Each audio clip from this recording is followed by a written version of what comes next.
Hello friends, ತಮಗೆಲ್ಲರಿಗೂ exams IS ಅಕಾಡೆಮಿಗೆ ಸ್ವಾಗತಿಸುತ್ತಾ ನಾನು ಅನಿಲ್.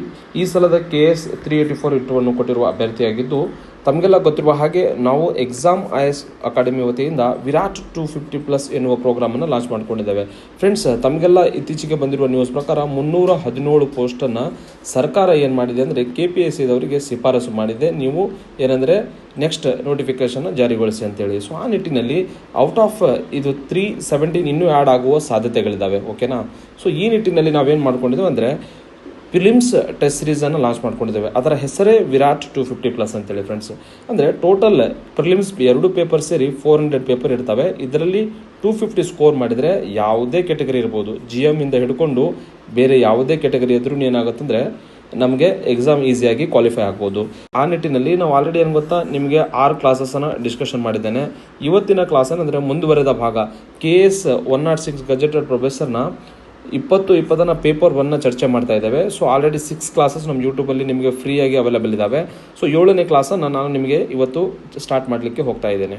ಅದಲ್ಲದೆ ಇನ್ನೊಂದು ಮಾಹಿತಿ ಏನು ಕೊಡಲಿಕ್ಕೆ ಇಷ್ಟಪಡ್ತೀನಿ ಅಂದರೆ, ಈ KS ಪ್ರಶ್ನೆ ಪತ್ರಿಕೆಗಳಿದಾವಲ್ಲ, ಭಾಳ ಸ್ಟ್ಯಾಂಡರ್ಡ್ ಆಗಿರುವಂತಹ ಕ್ವಶನ್ ಪೇಪರ್ ಇದ್ದಾವೆ.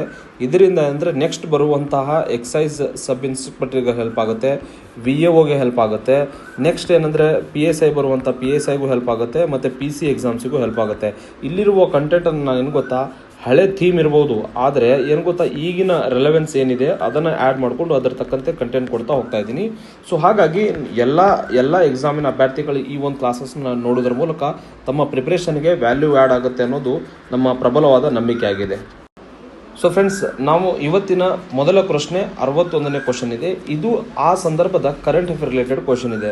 ಏನಿದೆ ಅಂತ ಕ್ವಶನ್ ನೋಡಿಕೊಂಡಾಗ, United Nation General Assembly declared the year 2020 as a dash ಅಂತೇಳಿ ಕೊಟ್ಟಿದ್ದಾರೆ. ಅಂದರೆ ತಮಗೆಲ್ಲ ಗೊತ್ತಿರುವ ಹಾಗೆ ಪ್ರತಿ ವರ್ಷ ಯುನೈಟೆಡ್ ನೇಷನ್ ಜನರಲ್ ಅಸೆಂಬ್ಲಿ ಅವರು ಏನು ಮಾಡ್ತಾರೆ, ಒಂದು ಥೀಮನ್ನು ಸೆಲೆಕ್ಟ್ ಮಾಡಿ ಆ ಒಂದು ವರ್ಷನ ಸೆಲೆಬ್ರೇಟ್ ಮಾಡೋಕ್ಕೆ ಟ್ರೈ ಮಾಡ್ತಾರೆ. ಸೊ ಆ ನಿಟ್ಟಿನಲ್ಲಿ ಇವು 4 ಆಪ್ಷನ್ಸ್ನ ಕೊಟ್ಟಿದ್ದೇನೆ. ಇದರಲ್ಲಿ ಏನು ಗೊತ್ತಾ, ಇದಕ್ಕೆ ಸರಿಯಾದ ಉತ್ತರ ಏನಂದರೆ ನಿಮಗೆ ನೋಡುವ ಹಾಗೆ ಇಂಟರ್ನ್ಯಾಷನಲ್ ಇಯರ್ ಆಫ್ ಪ್ಲಾಂಟ್ ಅಂತ ಅಂತೇಳಿ 2020ನ ಡಿಕ್ಲೇರ್ ಮಾಡಿತ್ತು. ನಾನು ಯಾಕೆ ಇದನ್ನು ಸ್ಕಿಪ್ ಮಾಡಿ ಬೇಗ ಹೋಗ್ತಾ ಇದ್ದೀನಿ ಅಂದರೆ, ಈ ಒಂದು ಪ್ರಶ್ನೆ ರೆಲೆವೆನ್ಸ್ ಈ ವರ್ಷ ಇಲ್ಲ ಅಥವಾ ಮುಂದೆ ಯಾವುದೇ ಎಕ್ಸಾಮ್ಸಲ್ಲೂ ಕೇಳೋದಿಲ್ಲ. ಬಟ್ ನಮಗೇನು ಗೊತ್ತಾ, ಇದರ ಬ್ಯಾಕ್ಗ್ರೌಂಡ್ ಅಂತ ನೋಡ್ಕೊಂಡಾಗ ಏನಾಗುತ್ತೆ ಅಂದರೆ, ಇದನ್ನು ಇನಿಷಿಯೇಟ್ ಮಾಡಿದವರು ಫಿನ್ಲ್ಯಾಂಡ್ ಅವರು ಇನಿಷಿಯೇಟ್ ಮಾಡ್ತಾರೆ 2020ಯಲ್ಲಿ. ಅದಾದಮೇಲೆ ಇದನ್ನು ಕೋಆರ್ಡಿನೇಟ್ ಮಾಡಿದವರು ಅಂದರೆ FAOದವ್ರು ಮಾಡ್ತಾರೆ. ಸೊ ಹಾಗಾಗಿ ಇದರಲ್ಲಿ ಪಾತ್ರ ಇರೋದು FAOದು ಬಹಳ ಇದೆ. ಆ ನಿಟ್ಟಿನಲ್ಲಿ ನಾವು FAO ಬಗ್ಗೆ ನೋಡ್ಕೊಳ್ಳೋದಾದರೆ, FAO ಇದೆ ಫುಡ್ ಆ್ಯಂಡ್ ಅಗ್ರಿಕಲ್ಚರ್ ಆರ್ಗನೈಸೇಷನ್ ಅಂತ ಕರಿತೀವಲ್ಲ, ಇದನ್ನು ಏನಂದರೆ ಇದರ ಹೆಡ್ ಕ್ವಾರ್ಟರ್ಸ್ ಅಂದರೆ ಇಟಲಿಯ ರೋಮ್ನಲ್ಲಿದೆ. ಮತ್ತು ಇದು ಸ್ಥಾಪನೆ ಆದ ವರ್ಷ ಅಂತ ನೋಡಿಕೊಂಡಾಗ 16 ಅಕ್ಟೋಬರ್ 1945 ಇದು ಸ್ಥಾಪನೆ ಆಗುತ್ತೆ. ಮತ್ತು ಇದು ಸ್ಥಾಪನೆಯಾದ ವರ್ಷ ಅಥವಾ ಫೌಂಡಿಂಗ್ ಇಯರ್ ನೆನಪಿಗಾಗಿ ಏನಂದರೆ 16ನೇ ಅಕ್ಟೋಬರ್ ನಾವು ಜಗತ್ತಿನ ವರ್ಲ್ಡ್ ಫುಡ್ ಡೇ ಆಗಿ ಸೆಲೆಬ್ರೇಟ್ ಮಾಡ್ತೇವೆ. ನೆಕ್ಸ್ಟ್ ಅದಲ್ಲದೆ ಏನು ಗೊತ್ತಾ, ಇನ್ನೂ ಇಂಪಾರ್ಟೆಂಟ್ ಆಗಿ ನಮಗೆ ನೆಕ್ಸ್ಟ್ ಬರುವಂಥ ಎಕ್ಸಾಮ್ಸಿಗೆ ನೋಡಿಕೊಂಡಾಗ ಯುನೈಟೆಡ್ ನೇಷನ್ಸ್ ಇಂಟರ್ನ್ಯಾಷನಲ್ ಇಯರ್ಸ್ನ ಇಲ್ಲಿ ನಾನು ಸೇರ್ಪಡೆಗೊಂಡಿದ್ದೇನೆ. 2025 ಯಾವ ರೀತಿ ಡಿಕ್ಲೇರ್ ಮಾಡಿದೆ ಅಂದರೆ, international year of quantum science and technology ಅಂತೇಳಿ ಇದು ಮಾಡಿದ್ದಾರೆ, ಘೋಷಣೆ ಮಾಡಿದರು. ನೆಕ್ಸ್ಟ್ ಅದಲ್ಲದೆ ನೆಕ್ಸ್ಟ್ ಏನಂದರೆ ಇಂಟರ್ನ್ಯಾಷನಲ್ ಇಯರ್ ಆಫ್ ಕೋಆಪ್ರೇಟಿವ್ಸ್ ಅಂತೇಳಿ 2025ನ ಕರೆದಿದ್ರು. ನೆಕ್ಸ್ಟ್ ಅದೇ ವರ್ಷವು ಏನು ಗೊತ್ತಾ, international year of glaciers preservation ಅಂತೇಳಿ ಕರೆದಿದ್ರು. ಆಮೇಲೆ 4th ಆಗಿ ಏನಂದರೆ international year of peace and trust ಅಂತೇಳಿ ಕೂಡ ಘೋಷಣೆ ಮಾಡಲಾಗಿತ್ತು. ಸೊ ನೆಕ್ಸ್ಟ್ ಈ ವರ್ಷ 2026 ಯುನೈಟೆಡ್ ನೇಷನ್ ಅವರು ಏನಂತ ಡಿಕ್ಲೇರ್ ಮಾಡಿದೆ ಅಂತ ನೋಡಿಕೊಂಡಾಗ, ಇದನ್ನು international year of woman farmer ಅಂತೇಳಿ. ನೆಕ್ಸ್ಟ್ ಇನ್ನೊಂದು ಡಿಕ್ಲರೇಷನ್ ಇಲ್ಲಿ ಏನು ಮಾಡಿದ್ದಾರೆ ಅಂದರೆ international year of volunteers for sustainable development ಅಂತೇಳಿ. Next international year of range lands and pastoralist ಅಂತೇಳಿ ಇದನ್ನು ಮೂರು ದಿನಗಳನ್ನು ಈ ವರ್ಷ ಆಲ್ರೆಡಿ ಥೀಮ್ ಆಗಿ ಡಿಕ್ಲೇರ್ ಮಾಡಿದ್ದಾರೆ. ನೆಕ್ಸ್ಟ್ 2027 ನೋಡಿಕೊಂಡಾಗ ಏನಂದರೆ international year of sustainable resilient tourism ಅಂತೇಳಿ ಡಿಕ್ಲೇರ್ ಮಾಡಿದ್ದಾರೆ. ಸೆಕೆಂಡ್ ಆಗಿ ನೋಡಿಕೊಂಡಾಗ international year of legal literacy ಅಂತೇಳಿ ಡಿಕ್ಲೇರ್ ಮಾಡಿದ್ದಾರೆ. 2028 ಸೋ ಫಾರ್ ಏನು ಡಿಕ್ಲೇರ್ ಮಾಡಿಲ್ಲ. ಮತ್ತು 2029 ನೋಡಿಕೊಂಡಾಗ international year of asteroids awareness ಮತ್ತು ಪ್ಲಾನಿಟರಿ ಡಿಫೆನ್ಸ್ ಅಂತೇಳಿ. ಸೊ ಈ ನಿಟ್ಟಿನಲ್ಲಿ ಏನಂದರೆ ಏನೆಲ್ಲ ಥೀಮ್ಸ್ ಏನಾದರೂ ಡಿಕ್ಲರೇಷನ್ ಆಗ್ತಾ ಇದೆ ಅಂದರೆ ನೆಕ್ಸ್ಟ್ ಎಕ್ಸಾಮ್ಸಿಗೆ ನೋಡ್ಕೋಬೇಕು. ನೆಕ್ಸ್ಟ್ 62ನೇ ಕ್ವಶನ್, ಇದು ಜಿಯೋಗ್ರಫಿ ರಿಲೇಟೆಡ್ ಕ್ವಶನ್ ಇದೆ. ಫ್ರೆಂಡ್ಸ್, ಏನು ಕೇಳಿದ್ದಾರೆ ಅಂತ ನೋಡಿಕೊಂಡಾಗ, which one of the following South Indian rivers not correctly matched with its tributary ಅಂತೇಳಿ ಕೊಟ್ಟಿದ್ದಾರೆ. ಅಂದರೆ ಒಂದು ಸೌತ್ ಇಂಡಿಯನ್ ರಿವರ್ ಕೊಟ್ಟಿದ್ದಾರೆ ಮತ್ತು ಅದರ ಉಪನದಿ ಜೊತೆ ಯಾವುದು ಸರಿಯಾದ ಜೋಡಿಕೆ ಅಲ್ಲ ಅಥವಾ ಸರಿಯಾಗಿ ಹೊಂದಾಣಿಕೆ ಆಗಿಲ್ಲ ಅಂತೇಳಿ ಕೊಟ್ಟಿದ್ದಾರೆ. ಆಪ್ಷನ್ಸ್ಗಳನ್ನ ನೋಡ್ಕೊಂಡಾಗ ಮಹಾನದಿಗೆ ಏನಂದರೆ ಸಿಯೋನಾಥ್ ಅಂತ ಕೊಟ್ಟಿದ್ದಾರೆ. ನೆಕ್ಸ್ಟ್ ಗೋದಾವರಿಗೆ ವರ್ಣ ಅಂತೇಳಿ ಕೊಟ್ಟಿದ್ದಾರೆ. ಕೃಷ್ಣಾಗೆ ಭೀಮಾ ನದಿ ಅಂತ ಉಪನದಿ ಕೊಟ್ಟಿದ್ದಾರೆ. ಮತ್ತು ಕಾವೇರಿಗೆ ಸುವರ್ಣವತಿ ಅಂತೇಳಿ ಕೊಟ್ಟಿದ್ದಾರೆ. ಸೊ ಫ್ರೆಂಡ್ಸ್, ತಮಗೆಲ್ಲ ಗೊತ್ತಿರುವ ಹಾಗೆ ವರ್ಣ ನದಿ ಇದೆಯಲ್ಲ, ಆಪ್ಷನ್ ಸೆಕೆಂಡಲ್ಲಿರುವಂತಹ ಗೋದಾವರಿಯ ಉಪನದಿಯಾಗಿ ವರ್ಣ ಅಂತೇಳಿ ಕೊಟ್ಟಿದ್ದಾರೆ. ಬಟ್ ಇದು ರಾಂಗ್ ಆಗಿರುವಂಥ ಜೋಡಣೆ ಆಗಿದೆ. ಸೊ ಕ್ವಶನಿಗೆ ಆನ್ಸರ್ ಏನಂದರೆ ಆಪ್ಷನ್ 2 ಆಗಿದೆ. ಫ್ರೆಂಡ್ಸ್, ಏನಂದ್ರೆ ವರ್ಣ ನದಿ ಇದೆಯಲ್ಲ, ವರ್ಣ ನದಿ ಏನಂದರೆ ಇದು ಟ್ರಿಬ್ಯೂಟರಿ ಆಫ್ ಕೃಷ್ಣಾ ರಿವ್ ಅಂತೇಳಿ ಕರಿತೀವಿ ನಾವು. ಕೃಷ್ಣಾ ನದಿಯ ಉಪನದಿ ಆಗಿದೆ. ಓಕೆನಾ. ಮತ್ತು ಇದು ಒರಿಜಿನೇಟ್ ಆಗೋದು, ವರ್ಣ ನದಿ ಒರಿಜಿನೇಟ್ ಆಗೋದು ಮಹಾರಾಷ್ಟ್ರದಲ್ಲಿ ವೆಸ್ಟರ್ನ್ ಘಾಟಲ್ಲಿ ಏನಂದರೆ ಇದು ಒರಿಜಿನೇಟ್ ಆಗುತ್ತೆ, ಉಗಮವಾಗುತ್ತೆ. ನೆಕ್ಸ್ಟ್ ಇಂಪಾರ್ಟೆಂಟ್ ಆಗಿ ಮಹಾನದಿ ಮತ್ತು ಅದರ ಉಪನದಿ ಬೇರೆ ಆಪ್ಷನ್ಸ್ನ ಚರ್ಚೆ ಮಾಡಿಕೊಂಡಾಗ ಸಿಯೋನಾಥ್ ಅಥವಾ ಶಿವನಾಥ್ ನದಿ ಇದೆಯಲ್ಲ, ಇದು ಮಹಾನದಿಯ ಅತ್ಯಂತ ದೊಡ್ಡ ಉಪನದಿಯಾಗಿದೆ. ನೆಕ್ಸ್ಟ್ ಇದರ ಒರಿಜಿನೇಟ್ ಬಂದಾಗ ಇದು ಛತ್ತೀಸ್ಗಢಲ್ಲೂ ಇದು ಉಗಮವಾಗುತ್ತೆ.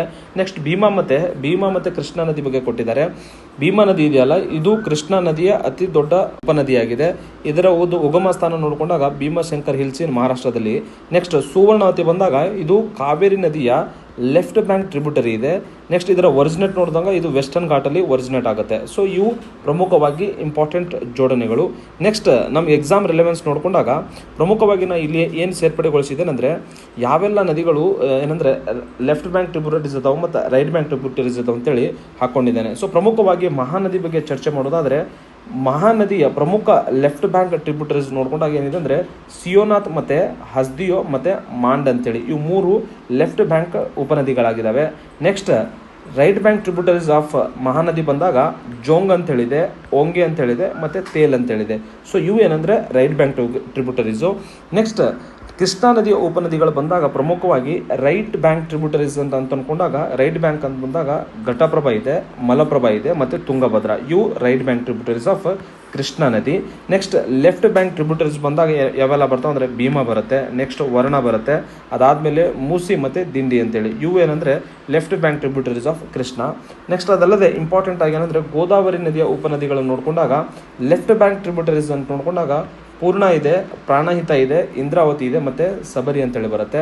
ರೈಟ್ ಬ್ಯಾಂಕ್ ಬಂದಾಗ ಏನಂದರೆ ಮಾಂಜಿರಾ ಅಂತೇಳಿದೆ, ಮಾನೇರ್ ಅಂತೇಳಿದೆ ಮತ್ತು ಕಿನ್ನರ ಸಾನಿ ಅಂತೇಳಿ ಇವು 3 ರೈಟ್ ಬ್ಯಾಂಕ್ ಟ್ರಿಬ್ಯೂಟರೀಸ್ ಇದೆ. ಯಾವುದಕ್ಕೆ? ಗೋದಾವರಿಗೆ. ನೆಕ್ಸ್ಟ್ ಫ್ರೆಂಡ್ಸ್, ಇಂಪಾರ್ಟೆಂಟ್ ಆಗಿ ಕಾವೇರಿ ನದಿಯ ಉಪನದಿಗಳು ಬಹಳ ಇಂಪಾರ್ಟೆಂಟ್ ಆಗುತ್ತೆ ನಮಗೆ ಎಕ್ಸಾಮ್ ದೃಷ್ಟಿಯಿಂದ. ಲೆಫ್ಟ್ ಬ್ಯಾಂಕ್ ನೋಡ್ಕೊಂಡಾಗ ಏನಂದರೆ ಹಾರಂಗಿ, ಹೇಮಾವತಿ, ಶಿಂಷಾ, ಅರ್ಕಾವತಿ ಮತ್ತು ಸುವರ್ಣವತಿ ಇದಾವಲ್ಲ, ಇವೆಲ್ಲ ಏನಂದರೆ ಕಾವೇರಿ ನದಿಗೆ ಲೆಫ್ಟ್ ಬ್ಯಾಂಕ್ ಟ್ರಿಬ್ಯೂಟರೀಸ್ ಅದಾವ. ನೆಕ್ಸ್ಟ್ ರೈಟ್ ಬ್ಯಾಂಕ್ ಟ್ರಿಬ್ಯೂಟರೀಸ್ ಬಂದಾಗ ಲಕ್ಷ್ಮಣ ತೀರ್ಥ, ನೆಕ್ಸ್ಟ್ ಕಾಬಿನಿ, ಬಾವನಿ, ನೋಯಾಲ್ ಮತ್ತು ಅಮರಾವತಿ ಇವೆಲ್ಲ ಏನಂದರೆ ರೈಟ್ ಬ್ಯಾಂಕ್ ಟ್ರಿಬ್ಯೂಟರೀಸ್ ಅದಾವೆ. ಯಾವುದರದು? ಕಾವೇರಿದು. ನೆಕ್ಸ್ಟ್ ಇಂಪಾರ್ಟೆಂಟ್ ಆಗಿ ಏನು ಗೊತ್ತಾ, ಎಕ್ಸಾಮ್ ದೃಷ್ಟಿಯಿಂದ ನಾನು ಮ್ಯಾಪಲ್ಲಿ ಕೇಳ್ಬೋದು ನಿಮಗೆ, ಅಂದರೆ ನಾರ್ತ್ ಇಂದ ಸೌತ್ವರೆಗೆ ಈ ನದಿಗಳನ್ನು ಜೋಡಿಸಿ ಅಂತೇಳಿ ಕೇಳ್ಬೋದು. ಸೊ ಮಹಾನದಿ ಕೊಟ್ಟಿರುವ ನದಿಗಳಲ್ಲಿ ಮಹಾನದಿ ಅತಿ ನಾರ್ತಲ್ಲಿದೆ. ಅದಾದಮೇಲೆ ನೆಕ್ಸ್ಟ್ ಏನಂದರೆ ಗೋದಾವರಿ ನದಿ ಇದೆ, ನಿಮಗೆಲ್ಲ ಮ್ಯಾಪಲ್ಲಿ ನೋಡುವ ಹಾಗೆ. ನೆಕ್ಸ್ಟ್ ಅದಾದಮೇಲೆ ಕೃಷ್ಣಾ ನದಿ ಅದರ ಸೌತ್ ಭಾಗ ಬರುತ್ತೆ. ನೆಕ್ಸ್ಟ್ ಲಾಸ್ಟಿಗೆ ಏನಂದರೆ ಕಾವೇರಿ ನದಿ ಬರುತ್ತೆ. ಸೊ ಫ್ರೆಂಡ್ಸ್, ಎಕ್ಸಾಮ್ ದೃಷ್ಟಿಯಿಂದ ಜಾಗ್ರಫಿಯಲ್ಲಿ ಏನಂದರೆ ನದಿಗಳದವಲ್ಲ, ರಿವರ್ಸ್ ಏನಂದರೆ ಇವು ಎಕ್ಸಾಮಿನೇಷನ್ ಅಥಾರಿಟಿ ಅವರಿಗೆ ಹೈ ಈಲ್ಡಿಂಗ್ ಏರಿಯಾ ಆಗಿ ವರ್ಕೌಟ್ ಆಗುತ್ತೆ. ಯಾಕಂದರೆ ಪ್ರತಿ ಒಂದು ಎಕ್ಸಾಮಿನೇಷನಲ್ಲಿ ಒಂದಲ್ಲ ಒಂದು ಕ್ವಶನ್ ನದಿಗಳ ಮೇಲೆ ಇರುತ್ತೆ. ಅದು UPSC ಆಗಿರ್ಬೋದು, KPSC ಆಗಿರ್ಬೋದು, KE ಆಗಿರ್ಬೋದು. ಏನು ಗೊತ್ತಾ, ಮೊನ್ನೆ ಏನಾಗಿತ್ತಂದರೆ ಗ್ರೂಪ್ ಬಿ ಪೋಸ್ಟ್ AE ನಡೆದಿತ್ತು. AE ಗ್ರೂಪ್ ಬಿ ಪೋಸ್ಟ್ ನಡೆದಿತ್ತು. ಅದರಲ್ಲಿ ಏನಂದರೆ ನರ್ಮದಾ ನದಿ, ಮಾಹೆ ನದಿ, ಭವಾನಿ ನದಿ ಮತ್ತು ಕೃಷ್ಣಾ ನದಿ ಅಂತೇಳಿ ಇವು 3ರಿಂದ 4 ನದಿಗಳನ್ನು ಕೊಟ್ಟು ಅವುಗಳ ನಾರ್ತಿಂದ ಸೌತ್ ಜೋಡಣೆ ಮಾಡಂತೇಳಿ ಕೊಟ್ಟಿದ್ರು. ಸೊ ಹಾಗಾಗಿ ನದಿಗಳನ್ನು ನೀಟಾಗಿ ನೋಡ್ಕೊಂಡು ಹೋಗಬೇಕು. ಅದರಿಂದ ನಮಗೇನಾಗುತ್ತೆ ಅಂದರೆ ಎಕ್ಸಾಮ್ನಲ್ಲಿ ಒಂದು ಕ್ವಶನ್ನ ನಾವೇನು ಗೊತ್ತಾ ಈಸಿಯಾಗಿ ಆನ್ಸರ್ ಮಾಡ್ಬೋದಾಗಿದೆ. ಫ್ರೆಂಡ್ಸ್, ನೆಕ್ಸ್ಟ್ 63ನೇ ಕ್ವಶನ್, ಇದು ಜಾಗ್ರಫಿ ರಿಲೇಟೆಡ್ ಕ್ವಶನ್ ಇದೆ. ಏನಿದೆ ಅಂತ ನೋಡ್ಕೊಂಡಾಗ which of the following industrial regions of India has the large percentage of mineral based industries in ಇಸ್ಟ್ ಇಂಡಸ್ಟ್ರಿಯಲ್ ಸ್ಟ್ರಕ್ಚರ್ ಅಂತೇಳಿ. ಅಂದರೆ ಈ ಕೆಳಗಿನವುಗಳಲ್ಲಿ ಯಾವ ರೀಜನಲ್ಲಿ ಮಿನರಲ್ ಬೇಸ್ಡ್ ಇಂಡಸ್ಟ್ರೀಸ್ ಜಾಸ್ತಿ ಸಿಗ್ತಾವೆ ಅಂತೇಳಿ ಕೊಟ್ಟಿದ್ದಾರೆ. ಇಲ್ಲಿ 4 ರೀಜನ್ಸ್ನ ಆಪ್ಷನ್ ಮೂಲಕ ಕೊಟ್ಟಿದ್ದಾರೆ. ಫಸ್ಟ್ ಆಪ್ಷನ್ ನೋಡ್ಕೊಂಡಾಗ ಡೆಲ್ಲಿ, ಗಾಜಿಯಾಬಾದ್, ಮೀರತ್ ರೀಜನ್ ಅಂತೇಳಿ ಕೊಟ್ಟಿದ್ದಾರೆ. ನೆಕ್ಸ್ಟ್ ಅಹಮದಾಬಾದ್, ವಡೋದರ ರೀಜನ್ ಅಂತೇಳಿ ಕೊಟ್ಟಿದ್ದಾರೆ. 3ನೇದು ಮಧುರೈ, ಬೆಂಗಳೂರು ರೀಜನ್ ಅಂತೇಳಿ ಕೊಟ್ಟಿದ್ದಾರೆ. 4th ಏನಂದರೆ ರಾಂಚಿ, ಚೈಬಾಸಾ ರೀಜನ್ ಅಂತೇಳಿ ಕೊಟ್ಟಿದ್ದಾರೆ.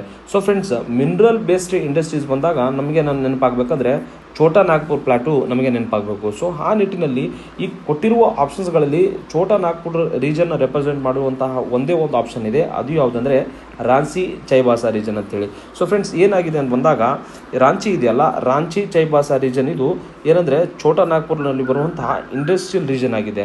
ಅದಕ್ಕೋಸ್ಕರ ಇಲ್ಲಿ ಏನಂದರೆ ಇಂಡಿಯಾಸ್ ಮೇಜರ್ ಮಿನರಲ್ ಬೇಸ್ಡ್ ಇಂಡಸ್ಟ್ರಿನ ನಾವು ರಾಂಚಿಯಲ್ಲಿ ನೋಡ್ತೀವಿ. ಇನ್ನೊಂದೇನೆಂದರೆ ಈ ಒಂದು ರೀಜನ್ನಲ್ಲಿ ಇಂಡಸ್ಟ್ರಿ ಯಾಕೆ ಡೆವಲಪ್ ಆಗಿದೆ ಅಂದರೆ ಅಲ್ಲಿ ಏನಂದರೆ abundant availability of the mineral resources ಅದಾವೆ. ಅಂದರೆ ಈ ಛೋಟಾ ನಾಗ್ಪುರ್ ಪೇಟೆಯಲ್ಲಿ ಐರನ್ ಓರ್ ಸಿಗುತ್ತೆ, ಅಲ್ಲಿ ಕೋಲ್ ಸಿಗುತ್ತೆ, ಮ್ಯಾಗನೀಸ್ ಸಿಗುತ್ತೆ, ಲೈಮ್ ಸ್ಟೋನ್ ಸಿಗುತ್ತೆ, ಕಾಪರ್ ಸಿಗುತ್ತೆ ಮತ್ತು ಮೆಕ್ಕಾ ಸಿಗುತ್ತೆ ಎಲ್ಲಿ ಛೋಟಾ ನಾಗ್ಪುರ್ ಪೇಟೆಯಲ್ಲಿ. ಸೊ ಅದರ ಒಂದು ಪರಿಣಾಮವಾಗಿ ಏನಂದರೆ ಅಲ್ಲಿ ಯಾವೆಲ್ಲ ಇಂಡಸ್ಟ್ರಿ ಡೆವಲಪ್ ಆಗಿದೆ ಅಂದರೆ iron and steel industry develop ಆಗಿದೆ, next heavy engineering industry develop ಆಗಿದೆ, ಮೆಟಲರ್ಜಿಕಲ್ ಇಂಡಸ್ಟ್ರಿ ಅಂತೇಳಿ ಬರುತ್ತೆ ಅದು ಕೂಡ ಡೆವಲಪ್ ಆಗಿದೆ, ಕಾಪರ್ ಸ್ಮೆಲ್ಟಿಂಗ್ ಮತ್ತು ಸಿಮೆಂಟ್ ಆ್ಯಂಡ್ ರೀಫ್ಯಾಕ್ಟ್ರಿ ಇಂಡಸ್ಟ್ರೀಸ್ ಎಲ್ಲ ಛೋಟಾ ನಾಗ್ಪುರ್ ಪೇಟೆಯಲ್ಲಿ ಡೆವಲಪ್ ಆಗಿದೆ. ಸೊ ಹಾಗಾಗಿ ಇದಕ್ಕೆ ಸರಿಯಾದ ಉತ್ತರ ಆಪ್ಷನ್ 4 ರಾಂಚಿ ಚೈಬಾಸಾ ರೀಜನ್ ಅಂತೇಳಿ. ಸೊ ಫ್ರೆಂಡ್ಸ್ ಅದರ ಜೊತೆಗೆ ನಮಗೆ ಎಕ್ಸಾಮ್ ದೃಷ್ಟಿಯಿಂದ ಏನಂದರೆ ಇಂಪಾರ್ಟೆಂಟ್ ಆಗಿ ಈ ರಿಮೈನಿಂಗ್ ಆಪ್ಷನ್ಸ್ ಅದಾವಲ್ಲ, ರಿಮೈನಿಂಗ್ ಆಪ್ಷನಲ್ಲಿ ಏನೆಲ್ಲ ರೀಜನ್ಸ್ ಏನೇನು ರೆಪ್ರೆಸೆಂಟ್ ಮಾಡುತ್ತೆ ಅಂತ ಹೇಳಿ ಜಿಯೋಗ್ರಫಿ NCERT ನಾನು ಕೆಲವೊಂದು ಪಾಯಿಂಟನ್ನು ಎಕ್ಸ್ಟ್ರಾಕ್ಟ್ ಮಾಡಿದ್ದೇನೆ. ಮುಂಬೈ ಮತ್ತು ಪೂನಾ ಯಾವುದಕ್ಕೆ ಅಲ್ಲಿ ಇರುವಂಥ ಇಂಡಸ್ಟ್ರಿಗಳು ಯಾವ ಫೇಮಸ್ ಅದಾವ ಅಂದರೆ ಕಾಟನ್ ಟೆಕ್ಸ್ಟೈಲ್ ಮತ್ತು ಇಂಜಿನಿಯರಿಂಗ್ ಇಂಡಸ್ಟ್ರಿ, ಪೆಟ್ರೋಕೆಮಿಕಲ್ ಮತ್ತು ಆಟೋಮೊಬೈಲ್ಸ್ಗಳು ಇಲ್ಲಿ ಸಿಗುತ್ತೆ. ನೆಕ್ಸ್ಟ್ ಇಂಪಾರ್ಟೆಂಟ್ ರೀಜನ್ ಬಂದಾಗ ಅಹಮದಾಬಾದ್ ವಡೋದರ ರೀಜನ್ಸ್ ಬಗ್ಗೆ ನಾನು ನೋಡ್ಕೊಳ್ಳೋದಾದರೆ ಅಲ್ಲಿ ಕೂಡ ಏನಂದರೆ ಕಾಟನ್ ಭಾಳ ಬೆಳೀತಾರೆ, ಟೆಕ್ಸ್ಟೈಲ್ ಸಿಗುತ್ತೆ, ಪೆಟ್ರೋಕೆಮಿಕಲ್ಸ್ ಮತ್ತು ಫಾರ್ಮಾಸ್ಯೂಟಿಕಲ್ಗೆ ಇದು ಏನಂದರೆ ಫೇಮಸ್ ಆಗಿದೆ. ನೆಕ್ಸ್ಟ್ ಛೋಟಾ ನಾಗ್ಪುರ್ ರಾಂಚಿ ನಾವೆಲ್ಲ ಡಿಸ್ಕಷನ್ ಮಾಡಿರುವ ಹಾಗೆ ಇಲ್ಲಿ ಏನಂದರೆ ಮಿನರಲ್ ಬೇಸ್ಡ್ ಐರನ್ ಮತ್ತು ಹೆವಿ ಇಂಜಿನಿಯರಿಂಗ್ ಇವೆಲ್ಲ ಇಂಡಸ್ಟ್ರಿಗಳಿದ್ದಾವೆ. ನೆಕ್ಸ್ಟ್ ಡೆಲ್ಲಿ, ಮೀರತ್, ಗಾಜಿಯಾಬಾದ್ ಬಂದಾಗ ಫ್ರೆಂಡ್ಸ್ ಇಲ್ಲಿ ಏನಂದರೆ ಇಂಜಿನಿಯರಿಂಗ್ ಇಂಡಸ್ಟ್ರೀಸ್ ಅದಾವ, ಎಲೆಕ್ಟ್ರಾನಿಕ್ ಇಂಜಿನಿಯರ್ಸ್ ಅದಾವ ಮತ್ತು ಆಟೋಮೊಬೈಲ್ಸ್ಗಳನ್ನು ನಾವಲ್ಲಿ ನೋಡ್ತೀವಿ. ಬೆಂಗಳೂರು ಮತ್ತು ತಮಿಳುನಾಡು ನೋಡ್ಕೊಂಡಾಗ IT ಕ್ಯಾಪಿಟಲ್ ಅಂತೇಳಿ ಬೆಂಗಳೂರನ್ನು ಕರಿತೀವಿ. ಇಲ್ಲಿ ಏರೋಸ್ಪೇಸ್ HAL ಆಗಿರ್ಬೋದು, ಬೇರೆ ಎಲ್ಲ ಬ್ರಾಂಚಸ್ ಅದಾವ, ಎಲೆಕ್ಟ್ರಾನಿಕ್ಗೆ ಫೇಮಸ್ ಇದೆ ಮತ್ತು ಇವೆಲ್ಲ ಇಂಪಾರ್ಟೆಂಟ್ ಇಂಡಸ್ಟ್ರೀಸ್ ಅದಾವೆ ಇಲ್ಲಿ. ನೆಕ್ಸ್ಟ್ ನೋಡೋದಾದರೆ ಹುಬ್ಳಿ ಅಥವಾ ಕಲ್ಕತ್ತಾ ಬಂದಾಗ ಫ್ರೆಂಡ್ಸ್ ಇದು ಏನಂದರೆ ಜೂಟ್ ಆಗಿರ್ಬೋದು, ಕೆಮಿಕಲ್ ಇಂಡಸ್ಟ್ರಿ ಆಗಿರ್ಬೋದು ಮತ್ತು ಪೇಪರ್ ಇಂಡಸ್ಟ್ರಿಗೆ ಫೇಮಸ್ ಇದೆ. ಸೊ ಇದರಿಂದ ಏನಂದರೆ ಕೀ ಔಟ್ಕಮ್ ಏನು ಬಂದಾಗ UPSC ಮತ್ತು KPSCಗೆ ಇಂಪಾರ್ಟೆಂಟ್ ಔಟ್ಕಮ್ ಇದರ ಲರ್ನಿಂಗ್ ಏನಂದರೆ ಇಂಡಸ್ಟ್ರಿಯಲ್ ರೀಜನ್ಸ್ ಎಲ್ಲಿದಾವ ಮತ್ತು ಅಲ್ಲಿರುವಂತಹ ಕೀ ಇಂಡಸ್ಟ್ರೀಸ್ ಏನಂತೇಳಿ ನೆಕ್ಸ್ಟ್ ಕೂಡ ಎಕ್ಸಾಮ್ಸಲ್ಲಿ ಕೇಳ್ಬೋದು. ಫ್ರೆಂಡ್ಸ್ ನೆಕ್ಸ್ಟ್ 64ನೇ ಕ್ವಶನ್ ಆ ಒಂದು ಸಂದರ್ಭದ ಕರೆಂಟ್ ಅಫೇರ್ ರಿಲೇಟೆಡ್ ಕ್ವಶನ್ ಇದೆ. ಇಲ್ಲಿ ಇದನ್ನು ಏನು ಕೊಟ್ಟಿದ್ದಾರೆ ಅಂತ ನೋಡ್ಕೊಂಡಾಗ consider the following statement regarding the SAFAR system inaugurated recently ಅಂತೇಳಿ. ಇಲ್ಲಿ ಏನಂದರೆ ABC 3 ಸ್ಟೇಟ್ಮೆಂಟ್ನ ಕೊಟ್ಟಿದ್ದಾರೆ. ಅದಾದಮೇಲೆ ಏನಂದರೆ 4 ಆಪ್ಷನ್ಸ್ನ ಕೊಟ್ಟಿದ್ದಾರೆ ABCD ಆಗಿ 1 2 3 ಆಗಿ. ನೆಕ್ಸ್ಟ್ ಫಸ್ಟ್ ಇಂಪಾರ್ಟೆಂಟ್ ಆಗಿ ಏನಂದರೆ ಸಫರ್ ಸಿಸ್ಟಮ್ ಬಗ್ಗೆ ನೋಡೋದಾದರೆ it is a very advanced air quality and weather forecast system ಅಂತೇಳಿ ಕೊಟ್ಟಿದ್ದಾರೆ. ಸೊ ಇದು ಏನಂದರೆ ಸರಿಯಾಗಿದೆ ಫ್ರೆಂಡ್ಸ್. ನೆಕ್ಸ್ಟ್ ನೋಡ್ಕೊಂಡಾಗ it is developed by indigenously by the Indian Institute of Tropical Meteorology Pune ಅಂತೇಳಿ ಕೊಟ್ಟಿದ್ದಾರೆ ಫ್ರೆಂಡ್ಸ್. ಇದು ಕೂಡ ಸರಿಯಾದ ಸ್ಟೇಟ್ಮೆಂಟ್ ಆಗಿದೆ. It will not measures the suns UV index ಅಂತೇಳಿ ಕೊಟ್ಟಿದ್ದಾರೆ. ನಾಟ್ ಅಂತ ಹೇಳಿ ಹಾಕೋದ್ರ ಮೂಲಕ ಈ ಸ್ಟೇಟ್ಮೆಂಟ್ನ ರಾಂಗ್ ಮಾಡಿದ್ದಾರೆ ಫ್ರೆಂಡ್ಸ್. ಹಾಗಾಗಿ ಫಸ್ಟ್ ಸ್ಟೇಟ್ಮೆಂಟ್ ಸೆಕೆಂಡ್ ಸ್ಟೇಟ್ಮೆಂಟ್ ಎರಡು ಕರೆಕ್ಟ್ ಇದೆ. ಇದು ಏನಾಗುತ್ತೆ ಅಂದರೆ ಸಫರ್ ಸಿಸ್ಟಮಲ್ಲಿ ಸನ್ UV ರೇಸ್ ಅನ್ನು ಕೂಡ ಇದು ಏನಂದರೆ ಮೆಜರ್ ಮಾಡುತ್ತೆ. ಸೊ ಹಾಗಾಗಿ ಇದಕ್ಕೆ ಸರಿಯಾದ ಆನ್ಸರ್ ಏನಂದರೆ option 3 A and B correctly matched statement ಅಂತ ಹೇಳಿ ನೋಡ್ಬೋದು. ಸೊ ಇಲ್ಲಿ ನಾನು ಸ್ಲೈಡ್ ರೆಡಿ ಮಾಡುವಾಗ ಆಪ್ಷನ್ ರಾಂಗ್ ಆಗಿ 2 ಆಗಿ ಬಂದಿದೆ, ಇದು ಆ್ಯಕ್ಚುಲಿ 3 ಆಗಬೇಕು. ಆಮೇಲೆ ಫ್ರೆಂಡ್ಸ್ ನಾನು ಇದನ್ನು ಯಾಕೆ ಜಾಸ್ತಿ ಒತ್ತು ಕೊಡ್ತಾ ಇಲ್ಲ ಅಂದರೆ ಇದರಿಂದ ನಮಗೆ ನೆಕ್ಸ್ಟ್ ಯಾವುದೇ ರೀತಿಯಿಂದ ಎಕ್ಸಾಮಲ್ಲಿ ಈ ಕ್ವಶನ್ ರಿಪೀಟ್ ಆಗಲ್ಲ.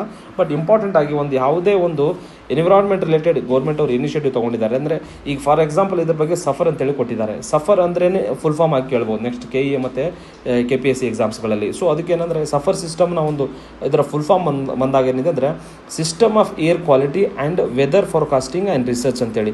ಸೊ ನೆಕ್ಸ್ಟ್ ಎಕ್ಸಾಮ್ಸಿಗೆ ಅದರ ಫುಲ್ ಫಾರ್ಮ್ ಗೊತ್ತಿರಬೇಕು ಮತ್ತು ಈ ಒಂದು ಇನಿಷಿಯೇಟಿವ್ ತಂದಿದ್ದಾರೆ ಅಂದರೆ ಅದನ್ನು ಯಾರು ಡೆವಲಪ್ ಮಾಡಿದ್ದಾರೆ ಅಂತೇಳಿ ಕೂಡ ಆ ಆ್ಯಂಗಲಲ್ಲಿ ಕ್ವಶನ್ಸ್ ಕೇಳ್ತಾರೆ. ಇದನ್ನು ಆ ಸಂದರ್ಭದಲ್ಲಿ ಅಂದರೆ Indian Institute of Tropical Meteorology ಪುಣೆದವರು ಇದನ್ನು ರೆಡಿ ಮಾಡ್ತಾರೆ. ನೆಕ್ಸ್ಟ್ ಇಂಪಾರ್ಟೆಂಟ್ ಡೈಮೆನ್ಷನ್ ಬಂದಾಗ ಈ ಇನಿಷಿಯೇಟಿವ್ನ ಯಾವ ಒಂದು ಮಿನಿಸ್ಟ್ರಿ ತಂದಿದೆ ಅಂತೇಳಿ ಕೇಳ್ಬೋದು. ಅದನ್ನು ಮಿನಿಸ್ಟ್ರಿ ಆಫ್ ಅರ್ತ್ ಸೈನ್ಸ್ ಅಂತೇಳಿ ನಮಗೆ ಗೊತ್ತಿರಬೇಕು. ಆಮೇಲೆ ಒಂದು ಆ ಇಂಡಿಕೇಶನ್ ಪರ್ಪಸ್ ಏನೆಲ್ಲ ಡೆವಲಪ್ಮೆಂಟ್ಸ್ ಪರ್ಪಸ್ ಮೇಲೇ ಒಂದು ಸ್ಟೇಟ್ಮೆಂಟ್ ರೆಡಿ ಮಾಡಿದ್ದಾರೆ ಫ್ರೆಂಡ್ಸ್. ಇಲ್ಲಿ ನೋಡಿ 4ನೇ ಸ್ಟೇಟ್ಮೆಂಟ್ ಇದ್ದರೆ UV ಇಂಡೆಕ್ಸ್ನ ಕೂಡ ಇದು ಟ್ರ್ಯಾಕ್ ಮಾಡುತ್ತೆ. ಬಟ್ ಕ್ವಶನಲ್ಲಿ ಏನಿದೆ ಟ್ರ್ಯಾಕ್ ಮಾಡಲ್ಲ, ನಾಟ್ ಅಂತ ಹೇಳಿ ಕೊಟ್ಟಿದ್ದಾರೆ. ಸೊ ಆದರೆ ಇದು ಟ್ರ್ಯಾಕ್ ಮಾಡುತ್ತೆ. ನೆಕ್ಸ್ಟ್ ಇಂಪಾರ್ಟೆಂಟ್ ಆಗಿ ಏನಂದರೆ ರಿಯಲ್ ಟೈಮ್ ಏರ್ ಕ್ವಾಲಿಟಿ ಇಂಡೆಕ್ಸ್ನ ಈ ಒಂದು ಸಫರ್ ಸಿಸ್ಟಮ್ ಮೂಲಕ ನಮಗೆ ಸಿಗುತ್ತೆ. ವೆದರ್ ಫೋರ್ಕಾಸ್ಟಿಂಗ್ ಮಾಡುತ್ತೆ, ಪೋಲನ್ ಇನ್ಫಾರ್ಮೇಷನ್ ಅದ್ರ ಬಗ್ಗೆ ಕೂಡ ಕೊಡುತ್ತೆ ಮತ್ತು ಹೆಲ್ತ್ ಅಡ್ವೈಸರ್ನು ಕೂಡ ಕೊಡುತ್ತೆ. ಸೊ ಅದಲ್ಲದೆ ಏನಂದರೆ ಈ ಒಂದು ಸಫರ್ ಸಿಸ್ಟಮಲ್ಲಿ ಯಾವೆಲ್ಲ ಗ್ಯಾಸಸನ್ನು ಅಥವಾ ಪೊಲ್ಯೂಟನ್ನು ನಾವು ಮೆಜರ್ ಮಾಡ್ತೀವಿ ಅಂದರೆ PM 2.4 ಪರ್ಟಿಕ್ಯುಲೇಟ್ ಮ್ಯಾಟರ್ 2.5 ಮೈಕ್ರಾನ್ಸ್ ಇರುವಂತಹ PM ಮ್ಯಾಟರ್ನ ಮಾಡ್ತಾರೆ. ನೆಕ್ಸ್ಟ್ ಪರ್ಟಿಕ್ಯುಲೇಟ್ ಮ್ಯಾಟರ್ 10 ಅದನ್ನು ಕೂಡ ಏನಂದರೆ ಇದರಲ್ಲಿ ಮೆಜರ್ ಮಾಡ್ತಾರೆ. ನೆಕ್ಸ್ಟ್ ಓಝೋನ್ನ ಮೆಜರ್ ಮಾಡ್ತಾರೆ, ನೈಟ್ರೋಜನ್ ಆಕ್ಸೈಡನ್ನು ಮೆಜರ್ ಮಾಡುತ್ತೆ, ನೆಕ್ಸ್ಟ್ ಸಲ್ಫರ್ ಡೈಆಕ್ಸೈಡ್, ಅದಾದಮೇಲೆ ಕಾರ್ಬನ್ ಮೊನಾಕ್ಸೈಡ್ ಅಂತೇಳಿ. ಸೊ ಎನ್ವಿರಾನ್ಮೆಂಟ್ ರಿಲೇಟೆಡ್ ಪ್ರತಿ ವರ್ಷ ಏನೋ ಒಂದಂದರೆ ಪೊಲ್ಯೂಷನ್ ರಿಲೇಟೆಡ್ ದೆಲ್ಲಿಯಲ್ಲಿ ಆಗಿರುವಂಥ ಪೊಲ್ಯೂಷನ್ ಆಗಿರ್ಬೋದು, ಮತ್ತು ಇತರೆ ಪ್ರದೇಶಗಳಲ್ಲಿ ಏನಂದರೆ ಈಗ ಇತ್ತೀಚೆಗೆ ಭಾಳ ಪೊಲ್ಯೂಷನ್ ಸಿಟೀಸ್ಗಳಲ್ಲಿ ಸ್ಪ್ರೆಡ್ ಆಗ್ತಾ ಇದ್ದಾವೆ. ಸೊ ಆ ನಿಟ್ಟಿನಲ್ಲಿ ಏನಂದರೆ environment related questions ಏನಿದಾವಲ್ಲ, environment related ಏನೇ ಒಂದು ಇನಿಷಿಯೇಟಿವ್ ತಂದರೆ ಅದನ್ನು ಪೊಲ್ಯೂಷನ್ ರಿಲೇಟೆಡ್ ಏನೇ ಒಂದು ಇನಿಷಿಯೇಟಿವ್ ತಂದರೆ ಅದು ಎಕ್ಸಾಮಿಗೆ ಹೈ ಈಲ್ಡಿಂಗ್ ಏರಿಯಾ ಆಗಿ ವರ್ಕ್ ಆಗುತ್ತೆ. ಸೊ ಹಾಗಾಗಿ ಪೊಲ್ಯೂಷನ್ ರಿಲೇಟೆಡ್ ಟಾಪಿಕನ್ನು ನೀಟಾಗಿ ನೋಡ್ಕೊಂಡು ಹೋಗಬೇಕು. ಸೊ ನೆಕ್ಸ್ಟ್ ಫ್ರೆಂಡ್ಸ್, 65ನೇ ಕ್ವಶನ್ ಏನಿದ್ರೆ ಇದು ಎಕನಾಮಿ ರಿಲೇಟೆಡ್ ಬೇಸಿಕ್ ಕ್ವಶನ್ ಇದೆ. ಇದರಲ್ಲಿ ಏನು ಕೊಟ್ಟಿದ್ದಾರೆ ಅಂದರೆ, the trade between two countries can be useful if cost ratio of goods are dash ಅಂತೇಳಿ ಕೊಟ್ಟಿದ್ದಾರೆ. ಅಂದರೆ ಎರಡೂ ದೇಶಗಳ ನಡುವೆ ಒಂದು ವ್ಯಾಪಾರ ನಡೆಯುವಾಗ ಅದು ಯೂಸ್ಫುಲ್ ಅಥವಾ ಬೆನಿಫಿಷಿಯಲ್ ಆಗುತ್ತೆ ಯಾವ ಒಂದು ಸಂದರ್ಭದಲ್ಲಿ ಬಂದಾಗ ಅಂತ ಕೊಟ್ಟಿದ್ದಾರೆ. ಆದರೆ ಇಲ್ಲಿ ಕಾಸ್ಟ್ ರೇಷಿಯೋ ಅಂತೇಳಿ ಕೊಟ್ಟಿದ್ದಾರೆ. ಅಂದರೆ ಆ ಗೂಡ್ನ ಪ್ರೊಡ್ಯೂಸ್ ಮಾಡೋಕ್ಕೆ ಒಂದೇ ಇಬ್ಬರು ಕಂಟ್ರಿ ಏನಂದರೆ ಸೇಮ್ 1000 ರೂಪೀಸ್ ಯೂಸ್ ಮಾಡ್ತಾರೆ, ಆದರೆ ಅದರ ಕ್ವಾಂಟಿಟಿ ಬಂದಾಗ ವೇರಿಯೇಷನ್ ಆಗುತ್ತೆ. ಸೊ ಅದನ್ನು ನಾವೇನಂದರೆ ಕಾಸ್ಟ್ ರೇಷಿಯೋ ಅಂತೇಳಿ ಕರಿತೀವಿ. ಸೊ ಆ ನಿಟ್ಟಿನಲ್ಲಿ ಏನಂದರೆ ಆಪ್ಷನ್ 1 ಏನಂದರೆ ಡಿಕ್ರೀಸಿಂಗ್ ಅಂತ ಕೊಟ್ಟಿದ್ದಾರೆ, ಆಪ್ಷನ್ 2 ಅನ್ಡಿಟರ್ಮೈನ್ ಅಂತೇಳಿ ಕೊಟ್ಟಿದ್ದಾರೆ, ಆಪ್ಷನ್ 3 ಡಿಫ್ರೆಂಟ್ ಅಂತೇಳಿ ಕೊಟ್ಟಿದ್ದಾರೆ, ಮತ್ತು ಆಪ್ಷನ್ 4 ಅನ್ಈಕ್ವಲ್ ಅಂತೇಳಿ. ಸೊ ಫ್ರೆಂಡ್ಸ್, ಇಲ್ಲಿ ಕಾಸ್ಟ್ ರೇಷಿಯೋ ಆಫ್ ಗೂಡ್ಸ್ ಬಂದಾಗ ಎರಡೂ ದೇಶಗಳಲ್ಲಿ ಅದು ಡಿಫ್ರೆಂಟ್ ಇರಬೇಕು. ಅದನ್ನು ಪ್ರೊಡಕ್ಷನ್ ಮಾಡೋಕ್ಕೆ ಕಾಸ್ಟ್ ಏನು ತೊಗೊಂಡಿರ್ತಾಳದ ಎ ಮತ್ತು ಬಿ ಕಂಟ್ರಿಯನ್ನು ನೋಡ್ಕೊಂಡಾಗ ಅಲ್ಲಿ ಪ್ರೊಡಕ್ಷನ್ ಮಾಡೋಕ್ಕೆ ಏನು ಕಾಸ್ಟ್ ತೊಗೊಳುತ್ತೆ ಅಲ್ಲಿ ಏನಂದರೆ ಎರಡೂ ಕಂಟ್ರಿಗಳಲ್ಲಿ ಬೇರೆ ಇರಬೇಕು. ಅವಾಗ ಮಾತ್ರ ಏನಂದರೆ ವ್ಯಾಪಾರ ಆಗುತ್ತೆ. ಸೊ ಹಾಗಾಗಿ ಇದನ್ನೇನಂತ ಕರಿತೀವಿ ಅಂದರೆ ನಾವು ಕಂಪ್ಯಾರಿಟಿವ್ ಅಡ್ವಾಂಟೇಜ್ ಥಿಯರಿ ಅಂತೇಳಿ ಕರಿತೀವಿ. ಮೂಲತವಾಗಿ ಎಕನಾಮಿಕ್ಸಲ್ಲಿ ಬಂದಾಗ ಫ್ರೆಂಡ್ಸ್ ಇದನ್ನೆಂದರೆ ಇಂಟರ್ನ್ಯಾಷನಲ್ ಟ್ರೇಡಲ್ಲಿ ಇದು ಒಂದು ಕಂಪ್ಯಾರಿಟಿವ್ ಅಡ್ವಾಂಟೇಜ್ ಟ್ರೇಡ್ ಅನ್ನೋ ಒಂದು ಥಿಯರಿ ನಡೆಯುತ್ತೆ. ಇದರಲ್ಲಿ ಮೂಲತವಾಗಿ ಇದೇನೆಂದರೆ international trade is beneficial when relative cost ಅಥವಾ opportunity cost of producing goods differ between countries ಅಂತೇಳಿ. ಅಂದರೆ ಟ್ರೇಡ್ ಒಂದು ವ್ಯಾಪಾರ ಇಂಟರ್ನ್ಯಾಷನಲ್ ಟ್ರೇಡ್ ಬೆನಿಫಿಷಿಯಲ್ ಇರುತ್ತೆ ಯಾವಾಗಂದರೆ ಕಾಸ್ಟ್ ಆಫ್ ಪ್ರೊಡಕ್ಷನ್ ಎರಡೂ ಕಂಟ್ರಿಗಳಲ್ಲಿ ಬೇರೆದಿರಬೇಕು. ಸೊ ಹಾಗಾಗಿ ಡಿಫ್ರೆಂಟ್ ಅನ್ನೋ ಥರ್ಡ್ ಆಪ್ಷನ್ಸ್ ಕರೆಕ್ಟ್ ಆಗಿದೆ. ಮತ್ತು ಈ ಒಂದು ಕಂಪ್ಯಾರಿಟಿವ್ ಅಡ್ವಾಂಟೇಜ್ ಥಿಯರಿ ಕೊಟ್ಟವರು ಯಾವ ಒಂದು ಎಕನಾಮಿಸ್ಟ್ ಅಂತ ಬಂದಾಗ ಡೇವಿಡ್ ರಿಕಾರ್ಡೋ ಅವರು ಇದನ್ನು ಕೊಟ್ಟಿದ್ದಾರೆ. ನೆಕ್ಸ್ಟ್ ಫ್ರೆಂಡ್ಸ್, ಇನ್ನೊಂದು ಇಂಪಾರ್ಟೆಂಟ್ ಆಗಿ ಅಂತ ನೋಡ್ಕೊಂಡಾಗ ಇದರಲ್ಲಿ ನಾನು ಒಂದು ಎಕ್ಸಾಂಪಲ್ಸ್ನ ನಾನು ತೊಗೊಂಡಿದ್ದೇನೆ. ಫಾರ್ ಎಕ್ಸಾಂಪಲ್ ಏನಂದರೆ ಕಂಟ್ರಿ ಎ ಇದೆ ಮತ್ತು ಕಂಟ್ರಿ ಬಿ ಇದೆ. ಅವ್ರೇನೆಂದರೆ ಸೇಮ್ ಅಮೌಂಟೇ 1000 ರೂಪೀಸ್ ಏನಂದರೆ 1000 ರೂಪೀಸ್ ತೊಗೊಂಡು ಎರಡು ಗೂಡ್ಸ್ನ ಪ್ರೊಡ್ಯೂಸ್ ಮಾಡ್ತಾ ಇದ್ದಾರೆ, ವೀಟ್ ಮತ್ತು ಬಟ್ಟೆ ಕ್ಲೋತ್ ಅಂತೇಳಿ ಇಟ್ಕೊಳ್ಳಿ. ಕಂಟ್ರಿ ಏನು ಮಾಡುತ್ತಂದರೆ ಸೇಮ್ 1000 ರೂಪೀಸಲ್ಲಿ 2 ಯೂನಿಟ್ಸ್ ಆಫ್ ಕ್ಲೋತ್ ಪ್ರೊಡ್ಯೂಸ್ ಮಾಡುತ್ತೆ, ಆಮೇಲೆ ನೆಕ್ಸ್ಟ್ 2 ಯೂನಿಟ್ಸ್ ಆಫ್ ವೀಟನ್ನು ಪ್ರೊಡ್ಯೂಸ್ ಮಾಡುತ್ತೆ. ಅದೇ ರೀತಿಯಲ್ಲಿ ಕಂಟ್ರಿ ಬಿ ಇದೆಯಲ್ಲ ಅದು ಏನಂದರೆ 4 ಯೂನಿಟ್ಸ್ ಆಫ್ ಕ್ಲೋತನ್ನು ಪ್ರೊಡ್ಯೂಸ್ ಮಾಡುತ್ತೆ, 1 ಯೂನಿಟ್ ಆಫ್ ವೀಟನ್ನು ಪ್ರೊಡ್ಯೂಸ್ ಮಾಡುತ್ತೆ. ಸೊ ಹಂಗೆ ನೋಡ್ಕೊಂಡಾಗ ಏನಂದರೆ ಕಂಟ್ರಿ ಬಿ ಇದೆಯಲ್ಲ, ಕಂಟ್ರಿ ಬಿ 1000 ರೂಪೀಸಲ್ಲಿ ಏನಂದರೆ 4 ಯೂನಿಟ್ ಆಫ್ ಕ್ಲೋತನ್ನು ರೆಡಿ ಮಾಡ್ತಾ ಇದೆ. ಸೊ ಹಾಗಾಗಿ ಈ ಒಂದು ಬಿ ಕಂಟ್ರಿ ಏನಂದರೆ ಎ ಕಂಟ್ರಿಗೆ ಕ್ಲೋತನ್ನು ಇಂಪೋರ್ಟ್ ಮಾಡ್ಬೋದು. ಅದೇ ರೀತಿ ನೋಡ್ಕೊಂಡಾಗ ಕಂಪ್ಯಾರಿಟಿವ್ ಅಡ್ವಾಂಟೇಜು ವೀಟ್ ಪ್ರೊಡಕ್ಷನ್ ನೋಡ್ಕೊಂಡಾಗ ಎ ಕಂಟ್ರಿಗೆ ಇದೆ ಫ್ರೆಂಡ್ಸ್. ಯಾಕಂದರೆ ಎ 1000 ರೂಪೀಸಲ್ಲಿ ಏನು ಮಾಡ್ತಾ ಇದೆ ಅಂದರೆ 2 ಯೂನಿಟ್ಸ್ ಆಫ್ ವೀಟ್ ಪ್ರೊಡ್ಯೂಸ್ ಮಾಡ್ತಾ ಇದ್ದಾರೆ. ಹಾಗಾಗಿ ವೀಟನ್ನು ಯಾರು ಎಕ್ಸ್ಪೋರ್ಟ್ ಮಾಡ್ತಾರೆ ಅಂದರೆ ವೀಟನ್ನು ಎ ಅನ್ನೋದ್ರೆ ಬಿ ಕಂಟ್ರಿಗೆ ಎಕ್ಸ್ಪೋರ್ಟ್ ಮಾಡುತ್ತೆ. ಸೊ ಇದನ್ನೇ ನಾವೇನಂದರೆ ಕಂಪ್ಯಾರಿಟಿವ್ ಅಡ್ವಾಂಟೇಜ್ ಥಿಯರಿ ಅಂತೇಳಿ ಕರಿತೀವಿ. ಸೊ ಇಂಪಾರ್ಟೆಂಟ್ ಆಗಿ ನೋಡ್ಕೊಂಡಾಗ ಯಾಕೆ ಇದು ಬೆನಿಫಿಷಿಯಲ್ ಆಗುತ್ತೆ ಟ್ರೇಡ್ ನೋಡ್ಕೊಂಡಾಗ ಗ್ರೇಟರ್ ವೆರೈಟಿ ಆಫ್ ಗೂಡ್ಸ್ ಅಂತೇಳಿ. ಅಂದರೆ ಎ ಕಂಟ್ರಿ ಏನಂದರೆ ಪ್ರೊಡಕ್ಷನ್ ಆಫ್ ಕ್ಲೋತಿಂಗ್ ಅಂದರೆ ಬಟ್ಟೆಗಳನ್ನು ಪ್ರೊಡಕ್ಷನಲ್ಲಿ ಅದಕ್ಕೆ ಏನಂದರೆ ಸ್ವಲ್ಪ ಪ್ರಾಫಿಟ್ ಇದೆ. ಆಮೇಲೆ ಬಿ ಕಂಟ್ರೀಸ್ ನೋಡ್ಕೊಂಡಾಗ ವೀಟ್ ಅಥವಾ ಗೋಧಿ ಪ್ರೊಡಕ್ಷನಲ್ಲಿ ಅದಕ್ಕೆ ಒಂದು ಎತ್ತಿದ ಕೈ ಇದೆ. ಸೊ ಹಾಗಾಗಿ ಡಿಫ್ರೆಂಟ್ ವೆರೈಟಿ ಆಫ್ ಗೂಡ್ಸ್ನ ಉತ್ಪಾದನೆ ಮಾಡ್ಬೋದು.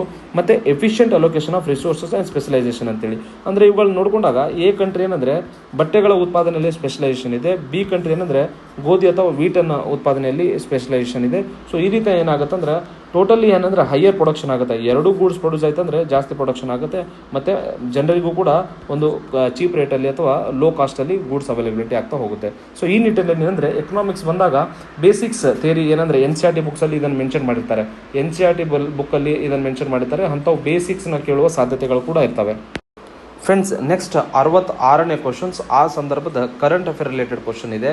ಇದು ಯಾವುದಕ್ಕೆ ಸಂಬಂಧಪಟ್ಟಿದೆ ಅಂದರೆ ಇಸ್ರೋದ ಒಂದು ಇನಿಷಿಯೇಟಿವ್ ಇತ್ತು, ಅದರ ರಿಲೇಟೆಡ್ ಕ್ವಶನ್ಸ್ ಕೇಳಿದ್ದಾರೆ. ಏನಿದೆ ಅಂತ ನೋಡ್ಕೊಂಡಾಗ ಏನಂದರೆ name the recently launched program at ISRO under the Pradhan Mantri innovative learning program for the recognition of the talented students ಅಂತೇಳಿ.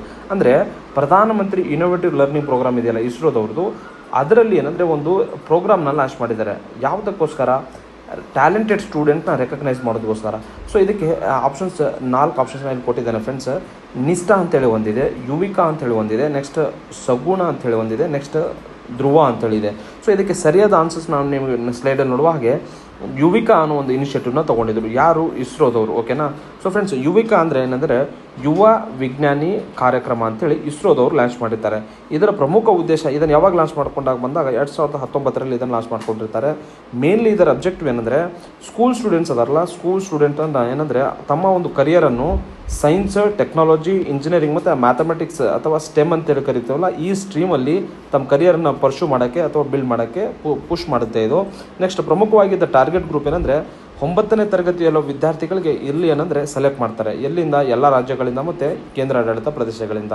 ಸೊ ಫ್ರೆಂಡ್ಸ್, ಆ ರೀತಿಯಲ್ಲಿ ನೋಡಿಕೊಂಡಾಗ ನಮಗೆ ನೆಕ್ಸ್ಟ್ ಎಕ್ಸಾಮ್ಸಿಗೆ ಏನಂದರೆ ಇಸ್ರೋ ರಿಲೇಟೆಡ್ ಏನೇ ಇನಿಷಿಯೇಟಿವ್ ನ್ಯೂಸಲ್ಲಿ ಬಂತಂತ ತಿಳ್ಕೊ, ಅದನ್ನು ಗಮನ ಬಿಟ್ಟು ನಾವು ಎಕ್ಸಾಮ್ಸಿಗೆ ರೆಡಿ ಆಗಬೇಕು. ಸೊ ಹಾಗಾಗಿ ಯುವಿಕಾ ಅನ್ನೋ ಒಂದು ಏನಂದರೆ ಯುವ ವಿಜ್ಞಾನಿ ಕಾರ್ಯಕ್ರಮ ಆಗಿತ್ತು. ಸೊ ಇದು ಏನಂದರೆ ನೆಕ್ಸ್ಟ್ ಎಕ್ಸಾಮಿಗಂತೂ ನಮಗೆ ರೆಲೆವೆನ್ಸ್ ಇಲ್ಲ. ಆದರೆ ಇತ್ತೀಚೆಗೆ ಇಸ್ರೋ ರಿಲೇಟೆಡ್ ನ್ಯೂಸಲ್ಲಿ ಏನೆಲ್ಲ ಇನಿಷಿಯೇಟಿವ್ ಇದೆ ಅಂಥೇಳಿ ನಾನು ಪ್ರಮುಖ ಇನಿಷಿಯೇಟಿವ್ನ ಹಾಕ್ಕೊಂಡಿದ್ದೇನೆ. ಇದರಲ್ಲಿ ಪ್ರಮುಖವಾಗಿ ಏನಂದರೆ ಸ್ಪೇಡೆಕ್ಸ್ ಅಂತೇಳಿ ಫ್ರೆಂಡ್ಸ್, ಸ್ಪೇಸ್ ಡಾಕಿಂಗ್ ಎಕ್ಸ್ಪೆರಿಮೆಂಟ್ ಅಂತೇಳಿ ಏನಾಗ್ತಾ ಇದ್ದಾರೆ, ಇಸ್ರೋದವರು first indigenous space docking mission ಅಂತೇಳಿ. ಅಂದರೆ ಏನಾಗುತ್ತಂದರೆ, ಇಂಟರ್ನ್ಯಾಷನಲ್ ಸ್ಪೇಸ್ ಸ್ಟೇಷನ್ ನಾವು ಏನಂದರೆ ಅಲ್ಲಿ ರೆಡಿ ಮಾಡಲಿಕ್ಕೆ ನಾವು ಸ್ಪೇಡೆಕ್ಸ್ ಅನ್ನೋ ಇನಿಷಿಯೇಟಿವ್ನ ಇಸ್ರೋ ತೊಗೊಂಡಿದ್ದಾರೆ. ಏನಾಗುತ್ತೆ, 2 ಸ್ಪೇಸ್ ಸ್ಕ್ರಾಫ್ಟಲ್ಲಿ ಏನಂದರೆ ಅಲ್ಲಿ ಹೋಗಿ ಮೀಟ್ ಆಗ್ತವೆ. ಮತ್ತು ಮೀಟಾಗಿ ಒಂದಕ್ಕೊಂದು ಅನ್ಕೋತಾ ವಿಘಟನೆ ಕೂಡ ಅಥವಾ ಸಪರೇಟ್ ಕೂಡ ಆಗುವ ಒಂದು ವ್ಯವಸ್ಥೆಯನ್ನು ನಾವೇನಂದರೆ ಸ್ಪೇಡೆಕ್ಸ್ ಅಂತೇಳಿ ಅಥವಾ ಡಾಕಿಂಗ್ ಸಿಸ್ಟಮ್ ಅಂತ ಕರಿತೀವಿ. ಸೊ ಅದರ ಮೂಲಕ, ಸ್ಪೇಡೆಕ್ಸ್ ಮೂಲಕ ಇಸ್ರೋದವ್ರು ಏನು ಮಾಡ್ತಾ ಇದ್ದಾರೆ ಅಂದರೆ, it's demonstrated the autonomous docking and undocking of 2 satellites ಅಂತೇಳಿ. ಅಂದರೆ 2 ಸ್ಯಾಟಲೈಟ್ ಅಲ್ಲಿ ಹೋಗಿ ಮೀಟ್ ಆಗೋದು, ಅಲ್ಲಿ ಹೋಗಿ ಅಲ್ಲಿಂದ ಏನಂದರೆ ಸಪ್ರೇಟ್ ಆಗುವಂಥ ಒಂದು ಎಕ್ಸ್ಪೆರಿಮೆಂಟ್ನ ಮಾಡ್ತಾ ಇದ್ದಾರೆ. ನೆಕ್ಸ್ಟ್ ಇಂಪಾರ್ಟೆಂಟ್ ಇನಿಷಿಯೇಟಿವ್ ಇಸ್ರೋದ ನ್ಯೂಸಲ್ಲಿ ಬಂದಾಗ ನಿಸಾರ್ ಎನ್ನುವ ಮಿಷನ್ ಇದೆ. ನಿಸಾರ್ ಮಿಷನಲ್ಲಿ ಏನಾಗ್ತದೆ ಅಂದರೆ, ಇದು ನಾಸಾ ಮತ್ತು ಇಸ್ರೋನ ಜಾಯಿಂಟ್ ಮಿಷನ್ ಇದೆ. ಇದರ ಮೂಲಕ ಏನು ಮಾಡ್ತಾರೆ ಅಂದರೆ, ಇದು ನಿಸಾರ್ ಎಂಬುದು ಜಗತ್ತಿನ most advance earth observation radar satellite ಆಗಿ ಇದನ್ನು ಡೆವಲಪ್ ಮಾಡಿದ್ದಾರೆ. ಇಸ್ರೋದವ್ರು ಏನಂದರೆ ಎಸ್ ಬ್ರ್ಯಾಂಡ್ ಎನ್ನುವ ಒಂದು ಫ್ರೀಕ್ವೆನ್ಸಿಯ ಇದು ಕೊಟ್ಟಿದ್ದಾರೆ, ಅಪಾರ್ಚರ್ನ ಕೊಟ್ಟಿದ್ದಾರೆ. ನೆಕ್ಸ್ಟ್ ನೋಡಿಕೊಂಡಾಗ ನಾಸಾದವರು ಅಂದರೆ ಎಲ್ ಬ್ರ್ಯಾಂಡ್ ಸಿಂಥೆಟಿಕ್ ಅಪಾರ್ಟ್ ರೆಡಾರನ್ನು ಡೆವಲಪ್ ಮಾಡಿದ್ದಾರೆ. ಸೊ ನಿಸಾರ್ ಕೂಡ ಭಾಳ important. Next Gaganyaan mission is very very important.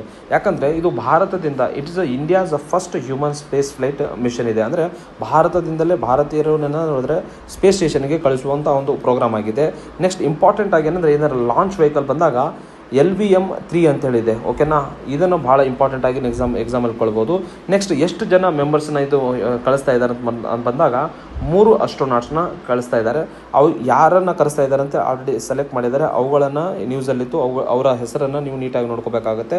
ಮತ್ತು ಇದರ ಉದ್ದೇಶ, ಅಬ್ಜೆಕ್ಟಿವ್ಸ್ ಬಂದಾಗ ಏನಂದರೆ, ಭಾರತದವರು ಏನು ಡೆಮಾನ್ಸ್ಟ್ರೇಟ್ ಮಾಡೋಕ್ಕೆ ಹೋಗ್ತಾ ಇದೆ ಅಂದರೆ, ಭಾರತೀಯರನ್ನು ಹ್ಯೂಮನ್ ಸ್ಪೇಸ್ ಫ್ಲೈಟ್ ಕೆಪಬಿಲಿಟಿನ ಇವರೇನೆಂದರೆ ಜಗತ್ತಿಗೆ ತೋರಿಸುವ ಒಂದು ಕಾರ್ಯವನ್ನು ಈ ಒಂದು ಗಗನಯಾನ್ ಮಿಷನ್ ಮೂಲಕ ಮಾಡ್ತಾ ಇದ್ದೇವೆ. ನೆಕ್ಸ್ಟ್ ಇಂಪಾರ್ಟೆಂಟ್ ಆಗಿ ಏನಂದರೆ, ಭಾರತೀಯ ಅಂತರಿಕ್ಷ ಸ್ಟೇಷನ್ ಅಂತೇಳಿ, ಇದರ ಮೂಲಕ ಭಾರತದವರು ಇಂಡಿಯಾಸ್ ಪ್ಲಾನ್ಡ್ ಸ್ಪೇಸ್ ಸ್ಟೇಷನ್ ಅಂತೇಳಿ. ಫ್ರೆಂಡ್ಸ್, ಇಂಟರ್ನ್ಯಾಷನಲ್ ಸ್ಪೇಸ್ ಸ್ಟೇಷನ್ ಥರ ಭಾರತೀಯರು ಏನು ಗೊತ್ತಾ, ತಮ್ಮದೇ ಆದ ಒಂದು ಸ್ಪೇಸ್ ಸ್ಟೇಷನ್ ರೆಡಿ ಮಾಡ್ತಾ ಇದ್ದಾರೆ. ಅದನ್ನು ಏನಂದರೆ 2035 ಒಳಗಡೆ ಬಿಲ್ಡ್ ಮಾಡಬೇಕಂತೇಳಿ ಹೋಗ್ತಾ ಇದೆ. ಅದಕ್ಕೋಸ್ಕರನೇ ಏನು ಗೊತ್ತಾ, ಟೆಕ್ನಾಲಜಿ ಆಗಿರುವಂತಹ ಸ್ಪೇಡೆಕ್ಸ್ ಮತ್ತು ಗಗನಯಾನ ಮಿಷನನ್ನು ಭಾರತದವರು ಅದನ್ನು ಕಳಿಸ್ಲಿಕ್ಕೆ ಹೋಗ್ತಾ ಇದ್ದಾರೆ. ನೆಕ್ಸ್ಟ್ 5ನೇ ಇಂಪಾರ್ಟೆಂಟ್ ಯಾವುದೋ ನ್ಯೂಸಲ್ಲಿ ತಂದು ಬಂದಾಗ ಚಂದ್ರಯಾನ 4 ಬಗ್ಗೆ ಕೂಡ ನ್ಯೂಸಲ್ಲಿತ್ತು. ಸೊ ನೀವು ನೆಕ್ಸ್ಟ್ ಚಂದ್ರಯಾನ 4 ಬಗ್ಗೆ ಪೇಪರಲ್ಲಿ ಏನೇ ಬರ್ತಿದ್ರು ಅದನ್ನು ಏನು ಗೊತ್ತಾ ಟ್ರ್ಯಾಕ್ ಮಾಡ್ತಾ ಹೋಗಬೇಕಾಗುತ್ತೆ. ಸೊ ಈ ನಿಟ್ಟಿನಲ್ಲಿ ಇಸ್ರೋ ರಿಲೇಟೆಡ್ ಏನೇ ಟಾಪಿಕ್ಸ್ ಏನೇ ನ್ಯೂಸಲ್ಲಿ ಬಂತಂದ್ರೂ ಅದನ್ನು ಏನು ಗೊತ್ತಾ ಹೈ ಈಲ್ಡಿಂಗ್ ಏರಿಯಾ ಆಗಿ ಕನ್ಸಿಡರ್ ಮಾಡಿ ಅದ್ರ ಬಗ್ಗೆ ನೀಟಾಗಿ ಶಾರ್ಟ್ ನೋಟ್ಸ್ ಮಾಡಿಕೊಂಡ್ರೆ ಎಕ್ಸಾಮಿಗೆ ಹೆಲ್ಪ್ ಆಗುತ್ತೆ. ಫ್ರೆಂಡ್ಸ್, ನೆಕ್ಸ್ಟ್ ಇಂಪಾರ್ಟೆಂಟ್ ಆಗಿ 67ನೇ ಕ್ವಶನ್ ನೋಡ್ಕೊಂಡಾಗ ಇದು ಏನಂದರೆ ಆ ಸಂದರ್ಭದ ಕರೆಂಟ್ ಅಫೇರ್ ಪ್ಲಸ್ ಏನಂದರೆ ಸ್ಪೇಸ್ ರಿಲೇಟೆಡ್ ಕ್ವಶನ್ ಆಗಿದೆ. ಅಥವಾ ಇದನ್ನು ಸೈನ್ಸ್ ಆ್ಯಂಡ್ ಟೆಕ್ನಾಲಜಿ ಅಂತೇಳಿ ನೀವು ಕೆಟಗರೈಸ್ ಮಾಡ್ಬೋದು. ಯಾವುದರ ಮೇಲೆ ಕೇಳಲಾಗಿದೆ ಅಂದರೆ, ಇಂಟರ್ನ್ಯಾಷನಲ್ ಸ್ಪೇಸ್ ಸ್ಟೇಷನ್ಗೆ ನಾಸಾದವರು 3 ಅಸ್ಟ್ರೋನಾಟ್ಸನ್ನು ಆ ಒಂದು ಸಂದರ್ಭದಲ್ಲಿ ಕಳಿಸಲಾಗಿತ್ತು. ಸೊ ಆ ನಿಟ್ಟಿನಲ್ಲಿ ಈ ಒಂದು 3 ಅಸ್ಟ್ರೋನಾಟ್ಸ್ ಬಗ್ಗೆ ನಾನು ಇಲ್ಲಿ ಕೊಟ್ಟಿದ್ದೇನೆ. ನಮಗೆ ಇದು ಏನಂದರೆ ನೆಕ್ಸ್ಟ್ ಎಕ್ಸಾಮ್ಗೆ ಯಾವುದೇ ರೀತಿಯಿಂದ ರೆಲೆವೆನ್ಸ್ ಇಲ್ಲ. ಇಂಪಾರ್ಟೆಂಟ್ ಆಗಿ ನಮಗೆ ಬೇಕಾಗಿರೋದು ಎಕ್ಸಾಮಿಗೆ ಏನಂದರೆ, ಇಂಟರ್ನ್ಯಾಷನಲ್ ಸ್ಪೇಸ್ ಸ್ಟೇಷನ್ ಬಗ್ಗೆ ಬೇಸಿಕ್ ಮಾಹಿತಿ ಇರಬೇಕು. ಫ್ರೆಂಡ್ಸ್, ಇಂಟರ್ನ್ಯಾಷನಲ್ ಸ್ಪೇಸ್ ಸೆಂಟರ್ ಇದೆಯಲ್ಲ, ಇದು ಏನಂದರೆ ಈ ಸ್ಪೇಸ್ ಸ್ಟೇಷನ್ನ America, Russia, European space agency, Japan ಮತ್ತು ಕೆನಡಾ ಇವು 5 ಕಂಟ್ರಿಗಳು ಸೇರಿ ಇಂಟರ್ನ್ಯಾಷನಲ್ ಸ್ಪೇಸ್ ಸ್ಟೇಷನ್ನ ಬಿಲ್ಡ್ ಮಾಡಿದ್ದಾವೆ. ಸೊ ಇದು ಎಲ್ಲಿ ಇಂಟರ್ನ್ಯಾಷನಲ್ ಸ್ಪೇಸ್ ಸ್ಟೇಷನ್ ಎಲ್ಲಿದೆ ಅಂತ ಬಂದಾಗ ಲೋ ಅರ್ತ್ ಆರ್ಬಿಟ್ ಅಂತೇಳಿ ಅಲ್ಲಿ ಇದನ್ನು ಕಟ್ಟಲಾಗಿದೆ.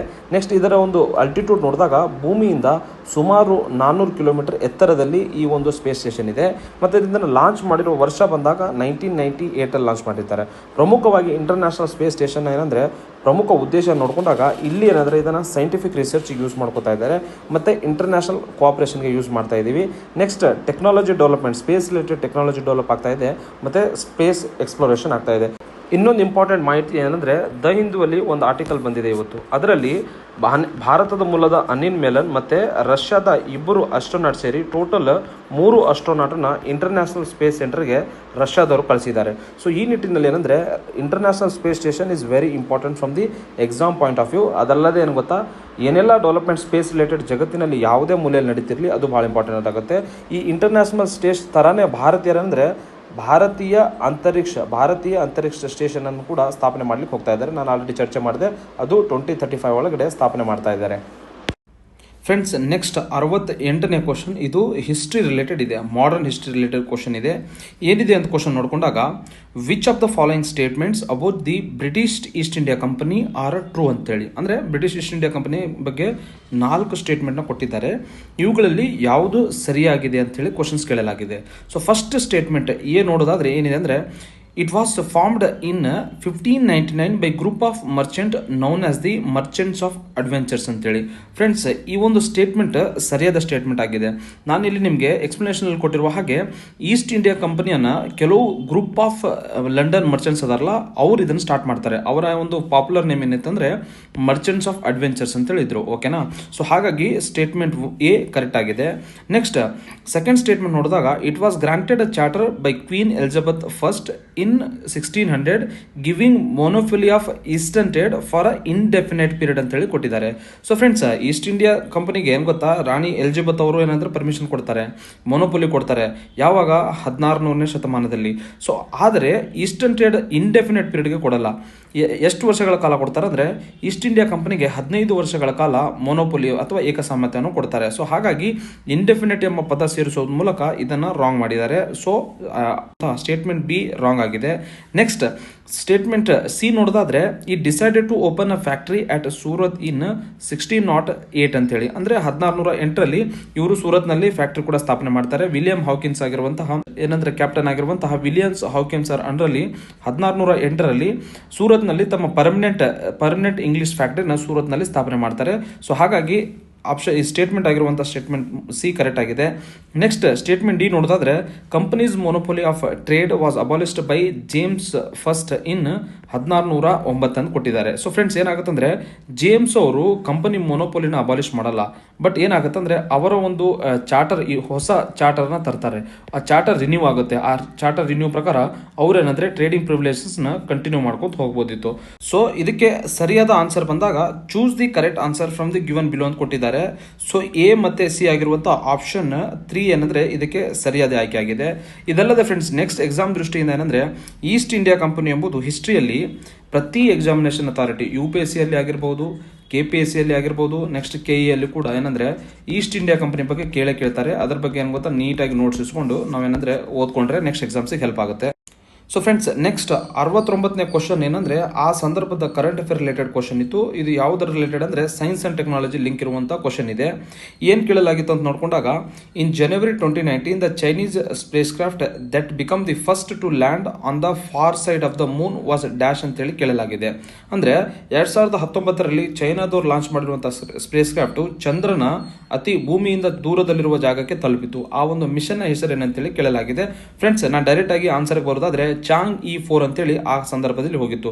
ಯಾಕಂದ್ರೆ ಈ ಬೇರೆ ಆಪ್ಷನ್ಸ್ ನಮಗೆ ರೆಲೆವೆನ್ಸ್ ಇಲ್ಲ, ಈ ಕ್ವಶನ್ಸ್ ನೆಕ್ಸ್ಟ್ ಕೇಳೋದೂ ಇಲ್ಲ. ನಮಗೆ ಈ ಒಂದು ಸ್ಲೈಡ್ ಮೂಲಕ ನಿಮಗೆ ನಾನು ಏನು ಹೇಳಲಿಕ್ಕೆ ಇಷ್ಟಪಡ್ತೀನಿ ಅಂದ್ರೆ, ಇತ್ತೀಚೆಗೆ ನ್ಯೂಸ್ ಅಲ್ಲಿರುವಂತಹ ಕೆಲವು ಜಗತ್ತಿನ ಪ್ರಮುಖ ಸ್ಪೇಸ್ ಮಿಷನ್ ಅಥವಾ ಸ್ಪೇಸ್ ಕ್ರಾಫ್ಟ್ ಅಥವಾ ಅವುಗಳನ್ನು ನಾನು ಸೇರಿಸ್ಕೊಂಡಿದ್ದೇನೆ. ಅವುಗಳಲ್ಲಿ ಫಸ್ಟ್ ಏನಂದ್ರೆ ಆರ್ಟಿಮಿಸ್ 2 ಅಂತೇಳಿ, ಇದು ನಾಸಾದ ಮಿಷನ್ ಆಗಿದೆ.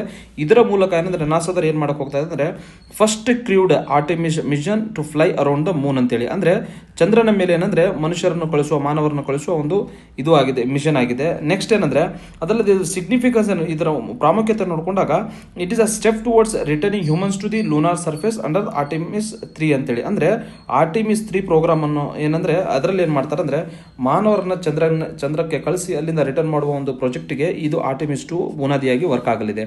ಸೊ ಮೂಲತವಾಗಿ ಏನಂದ್ರೆ, ಆರ್ಟಿಮಿಸ್ ಅನ್ನೋದು ಯಾವ ದೇಶದ ಅಂತ ಬಂದಾಗ ನಾಸಾ ಅಮೆರಿಕದಂತ ಗೊತ್ತಿರಬೇಕು.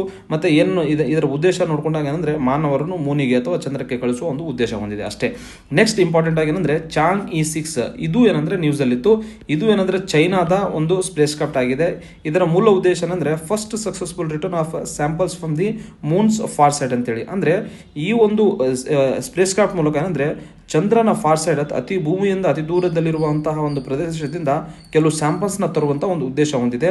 ಆ ಒಂದು ಲ್ಯಾಂಡಿಂಗ್ ಏರಿಯಾ ಬಂದಾಗ ಏನಂದ್ರೆ ಸೌತ್ ಪೋಲ್ ಅಂತ, ಅಂದ್ರೆ ಮೂನಿನ ಸೌತ್ ಪೋಲ್ ಆಗಿರುವಂಥ ಐಟ್ಕೇನ್ ಬೆಸಿನ್ ಅಂತೇಳಿ ಬರುತ್ತೆ. ಅಲ್ಲಿ ಏನಂದ್ರೆ ಅಲ್ಲಿಂದ ಸ್ಯಾಂಪಲ್ ತರುವ ಒಂದು ಉದ್ದೇಶವನ್ನು ಹೊಂದಿದೆ. ನೆಕ್ಸ್ಟ್ ಲೂನಾ 25 ಅಂತೇಳಿ ರಷ್ಯಾದವರು ಇದನ್ನು ಕಳಿಸ್ತಾರೆ. ಯಾವುದಕ್ಕೆ? ಚಂದ್ರಕ್ಕೆ ಅಥವಾ ಮೂನ್. ಇದರ ಯಾವ ಒಂದು ಏಜೆನ್ಸಿ ಬಂದಾಗ ರಾಸ್ ಕಾಸ್ಮೋಸ್ ಅನ್ನುವಂಥ ರಷ್ಯಾದ ಸ್ಪೇಸ್ ಏಜೆನ್ಸಿ. ನೆಕ್ಸ್ಟ್ ಇದರ ಅಬ್ಜೆಕ್ಟಿವ್ ಏನಂದ್ರೆ ಲೂನಾರ್ ಸೌತ್ ಪೋಲ್ ಎಕ್ಸ್ಪ್ಲೋರೇಷನ್ ಅಂತೇಳಿ, ಅಂದ್ರೆ ಚಂದ್ರನ ಸೌತ್ ಪೋಲ್ ಅನ್ನು ಎಕ್ಸ್ಪ್ಲೋರ್ ಮಾಡುವಂತ ಒಂದು ಉದ್ದೇಶವನ್ನು ಹೊಂದಿದೆ. ನೆಕ್ಸ್ಟ್ ಇದರ ಸ್ಟೇಟಸ್ ಬಂದಾಗ ಏನಾಗಿದೆ ಅಂದ್ರೆ ಈ ಮಿಷನ್ ಏನಂದ್ರೆ ಫೇಲ್ ಆಗಿದೆ. ಯಾವಾಗ? ಲ್ಯಾಂಡಿಂಗ್ ಟೈಮಲ್ಲಿ. ಸೊ ಹಾಗಾಗಿ ಇದು ಏನಂದ್ರೆ ಒಂದು ಫೇಲ್ಯೂರ್ ಮಿಷನ್ ಆಗಿದೆ. ನೆಕ್ಸ್ಟ್ ಬ್ಲೂ ಗೋಸ್ಟ್ ಮಿಷನ್ 1 ಅಂತೇಳಿ ಇದನ್ನ ಲಾಂಚ್ ಮಾಡಿದವರು ಯಾರಂದ್ರೆ ನಾಸಾದ CLPS ಸ್ಪೇಸ್ ಏಜೆನ್ಸಿ ಅವರು ಏನಂದ್ರೆ ಇದನ್ನ ಲಾಂಚ್ ಮಾಡಿದ್ದಾರೆ. ಇದರ ಪ್ರಮುಖ ಉದ್ದೇಶ ಏನಂದ್ರೆ to deliver the scientific payload to the moons ಅಂತೇಳಿ, ಅಂದ್ರೆ ಸೈಂಟಿಫಿಕ್ ಪೇಲೋಡ್ಸ್ ಅನ್ನು ಮೂನಿಗೆ ಕಳಿಸುವಂಥದ್ದು. ಅದರ ಮೂಲಕ ಏನಂದ್ರೆ ಮೂನಿನ ಒಂದು ಎಕ್ಸ್ಪ್ಲೋರೇಷನ್ ಮಾಡೋದು. ನೆಕ್ಸ್ಟ್ ಯುರೋಪಾ ಕ್ಲಿಪ್ಪರ್ ಅಂತೇಳಿ ಇದನ್ನು ನಾಸಾದವರು ಲಾಂಚ್ ಮಾಡ್ತಾರೆ. ಯಾವಾಗ? 2024ರಲ್ಲಿ. ಪ್ರಮುಖವಾಗಿ ಇದನ್ನೇನೆಂದ್ರೆ ಇದರ ಪ್ರಮುಖ ಡೆಸ್ಟಿನೇಷನ್ ಬಂದಾಗ ಯುರೋಪಾ ಅಂತೇಳಿ. ಯುರೋಪಾ ಎಂಬುದು ಜುಪಿಟರ್ನ ಸ್ಯಾಟಲೈಟ್ ಆಗಿದೆ, ಅಥವಾ ಜುಪಿಟರ್ನ ಮೂನ್ ಅಂತ ಕಳಿತೀವಿ. ಆ ಒಂದು ಡೆಸ್ಟಿನೇಷನ್ಗೆ ಕಳಿಸಲಾಗುತ್ತೆ. ಸೊ ಫ್ರೆಂಡ್ಸ್, ಈ ರೀತಿಯಾಗಿ ಏನಂದ್ರೆ ನಮಗೆ ನಮ್ಮ ದೇಶದ ಸ್ಪೇಸ್ ಕ್ರಾಫ್ಟ್ ಅಥವಾ ನಮ್ಮ ದೇಶದಲ್ಲಿ ಏನು ಸ್ಪೇಸ್ ಎಕ್ಸ್ಪ್ಲೋರೇಷನ್ ಆಗ್ತಾ ಇಲ್ಲ, ಅದರ ಜೊತೆಗೆ ಏನಂದ್ರೆ ಜಗತ್ತಿನ ಪ್ರಮುಖ ಸ್ಪೇಸ್ ಮಿಷನ್ಸ್ ಅದಾವಲ್ಲ, ಅವು ಕೂಡ ಎಕ್ಸಾಮ್ಗೆ ರೆಲೆವೆನ್ಸ್ ಇದೆ. ಫ್ರೆಂಡ್ಸ್, ಈ ಕ್ಲಾಸ್ನ ಕೊನೆಯ ಕ್ವಶನ್ 70ನೇ ಕ್ವಶನ್ ಆಗಿದೆ. ಇದು ಆ ಸಂದರ್ಭದ ಕರೆಂಟ್ ಅಫೇರ್ ರಿಲೇಟೆಡ್ ಮತ್ತು ಅವಾರ್ಡ್ ಸಂಬಂಧಿತ ಥೀಮ್ ರಿಲೇಟೆಡ್ ಕ್ವಶನ್ ಆಗಿದೆ. ಏನಿದೆ ಅಂತ ನೋಡ್ಕೊಂಡಾಗ, who among the following is not a recipient of Bharat Ratna for year 2019 ಅಂತೇಳಿ. ಅಂದರೆ ಕ್ವಶನ್ ಏನಂದ್ರೆ 2019ರಲ್ಲಿ ಈ ಕೆಳಗಿನ ಯಾವ ವ್ಯಕ್ತಿಗೆ ಭಾರತ ರತ್ನ ಕೊಟ್ಟಿಲ್ಲ ಅಂತ ಹೇಳಿ ಕೇಳಲಾಗಿದೆ. ಫ್ರೆಂಡ್ಸ್, ಪ್ರಣಬ್ ಮುಖರ್ಜಿ ಅವರಿಗೆ 2019ರಲ್ಲಿ ಕೊಡಲಾಗಿದೆ. ಭೂಪೇನ್ ಹಜಾರಿಕಾದವರು ಕೂಡ 2019ರಲ್ಲಿ ಕೊಡಲಾಗಿದೆ. ಅಟಲ್ ಬಿಹಾರಿ ಆಪ್ಷನ್ ಇದೆಯಲ್ಲ, ಇದು ಸರಿಯಾದ ಆನ್ಸರ್ ಆಗಿದೆ. ಯಾಕಂದ್ರೆ ಅಟಲ್ ಬಿಹಾರಿ ವಾಜಪೇಯಿ ಅವ್ರನ್ನ 2015ರಲ್ಲಿ ಏನಂದ್ರೆ ಅವರಿಗೆ ಭಾರತ ರತ್ನ ಅವಾರ್ಡ್ ಅನ್ನು ಕೊಡಲಾಗಿತ್ತು. ಅದಲ್ಲದೆ ನೆಕ್ಸ್ಟ್ ಇಂಪಾರ್ಟೆಂಟ್ ಆಗಿ ನಾನಾಜಿ ದೇಶ್ಮುಖ್ ಇವ್ರನ್ನು ಕೂಡ ಏನಂದ್ರೆ 2019ರಲ್ಲಿ ಕೊಡಲಾಗಿತ್ತು. ಅಂದ್ರೆ ನಾನು ಇಲ್ಲಿ ನೋಡಿ 2019ರಲ್ಲಿ ರೆಸಿಪಿಯೆಂಟ್ಸ್ ಆಫ್ ಭಾರತ ರತ್ನ ಅಂತ ಹಾಕೊಂಡಿದ್ದೇನೆ. ಪ್ರಣಬ್ ಮುಖರ್ಜಿ ಆಗಿದ್ರು, ಭೂಪೇನ್ ಹಜಾರಿಕಾ ಆಗಿದ್ರು, ನೆಕ್ಸ್ಟ್ ಏನಂದ್ರೆ ನಾನಾಜಿ ದೇಶ್ಮುಖ್ ಅಂತೇಳಿ ಪ್ರಮುಖವಾಗಿ. ನೆಕ್ಸ್ಟ್ ಅಟಲ್ ಬಿಹಾರಿ ವಾಜಪೇಯಿ 2015ರಲ್ಲಿ ಕೊಡಲಾಗುತ್ತೆ. ಇಂಪಾರ್ಟೆಂಟ್ ಆಗಿ ನಮಗೆ ನೆಕ್ಸ್ಟ್ ಏನಂದ್ರೆ ಫ್ರೆಂಡ್ಸ್ ಅಂದ್ರೆ ಇದು ನ್ಯೂಸ್, ಇದು ಲೇಟೆಸ್ಟ್ ಭಾರತ ರತ್ನ ಅವರಿಗೆ ಇತ್ತೀಚೆಗೆ ಕೊಟ್ಟಿರುವಂಥದ್ದು 2024ರಲ್ಲಿ ಕೊಡಲಾಗಿದೆ. 25ರದ್ದು ಇನ್ನೂ ಕೊಟ್ಟಿಲ್ಲ, ಮತ್ತೆ ಅಥವಾ ಘೋಷಣೆ ಮಾಡಿಲ್ಲ. ಅದು 26ರದ್ದು ಸೋಫಾರ್ ಏನಂದ್ರೆ ಘೋಷಣೆ ಆಗಿಲ್ಲ. ಅದಲ್ಲದೆ ನೆಕ್ಸ್ಟ್ ಇಂಪಾರ್ಟೆಂಟ್ ಆಗಿ ನೋಡ್ಕೊಂಡಾಗ 24ರಲ್ಲಿ ನಾವೇನ ಈ ನೆಕ್ಸ್ಟ್ ಎಕ್ಸಾಮ್ಸಿಗೆ ಕೇಳ್ಬೋದು. ಫ್ರೆಂಡ್ಸ್, ಫಸ್ಟ್ 24ರಲ್ಲಿ ಟೋಟಲ್ 5 ಜನರಿಗೆ ಕೊಡ್ತಾರೆ. ಅದರಲ್ಲಿ ಏನಂದ್ರೆ ಕರ್ಪೂರಿ ಠಾಕೂರ್ ಎಂಬುದು ಮರಣೋತ್ತರವಾಗಿ ಅವರಿಗೆ ಕೊಡ್ತಾರೆ, ಯಾವ ಒಂದು ವಿಚಾರ ಬಂದಾಗ ಪಬ್ಲಿಕ್ ಅಫೇರ್ಸ್ ಅಲ್ಲಿ. ನೆಕ್ಸ್ಟ್ ಲಾಲ್ ಕೃಷ್ಣ ಅಡ್ವಾಣಿ ಅವರಿಗೆ ಏನಂದ್ರೆ ಪಬ್ಲಿಕ್ ಅಫೇರ್ಸ್ ಅದರಲ್ಲಿ 2024ರಲ್ಲಿ ಕೊಡ್ತಾರೆ. ನೆಕ್ಸ್ಟ್ PV ನರಸಿಂಹ ಅವರಿಗೆ ಮರಣೋತ್ತರವಾಗಿ ಕೊಡ್ತಾರೆ, ಅದು ಯಾವುದಕ್ಕಂದ್ರೆ ಪಬ್ಲಿಕ್ ಅಫೇರ್ಸ್ ಅಲ್ಲಿ. ನೆಕ್ಸ್ಟ್ ಚರಣ್ ಸಿಂಗ್ ಚೌಧರಿ ಚರಣ್ ಸಿಂಗ್ ಅಂತೇಳಿ ಇವ್ರಿಗೂ ಮರಣೋತ್ತರವಾಗಿ ಪಬ್ಲಿಕ್ ಅಫೇರ್ಸ್ ಅಲ್ಲಿ ಕೊಡ್ತಾರೆ.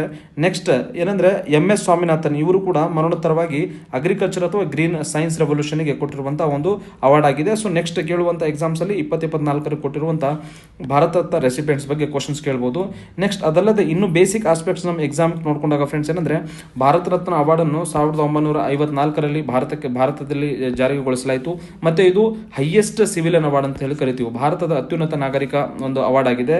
ನೆಕ್ಸ್ಟ್ ಇದನ್ನು ಯಾರಿಗೆ ಕೊಡ್ತಾರಂದ್ರೆ awarded for exceptional service or performance of highest order in any field of the human endeavor ಅಂತೇಳಿ. ಅಂದ್ರೆ ಒಂದು ಅತ್ಯುತ್ತಮ ಕೊಡುಗೆ ಯಾವುದೇ ಫೀಲ್ಡ್ ಅಲ್ಲಿ ಕೊಟ್ಟಿದ್ರು ಅವರಿಗೆ ಏನಂದ್ರೆ ರೆಕಗ್ನೈಸ್ ಮಾಡುವಂತ ಒಂದು ಅವಾರ್ಡ್ ಆಗಿದೆ. ಮತ್ತೆ need not to be awarded every year, ಅಂದ್ರೆ ಪ್ರತಿ ವರ್ಷ ಕೊಡಬೇಕನ್ನುವಂತ ಮ್ಯಾಂಡೇಟರಿ ಇಲ್ಲ. ಸ್ಟೇಟ್ಮೆಂಟ್ ಇದರಲ್ಲಿ ಫಾರ್ಮ್ ಮಾಡಬಹುದು, Bharat Ratna should be given every year ಅಂತೇಳಿ. ಅಂತ ಸಂದರ್ಭದಲ್ಲಿ ಅದು ರಾಂಗ್ ಆಗುತ್ತೆ.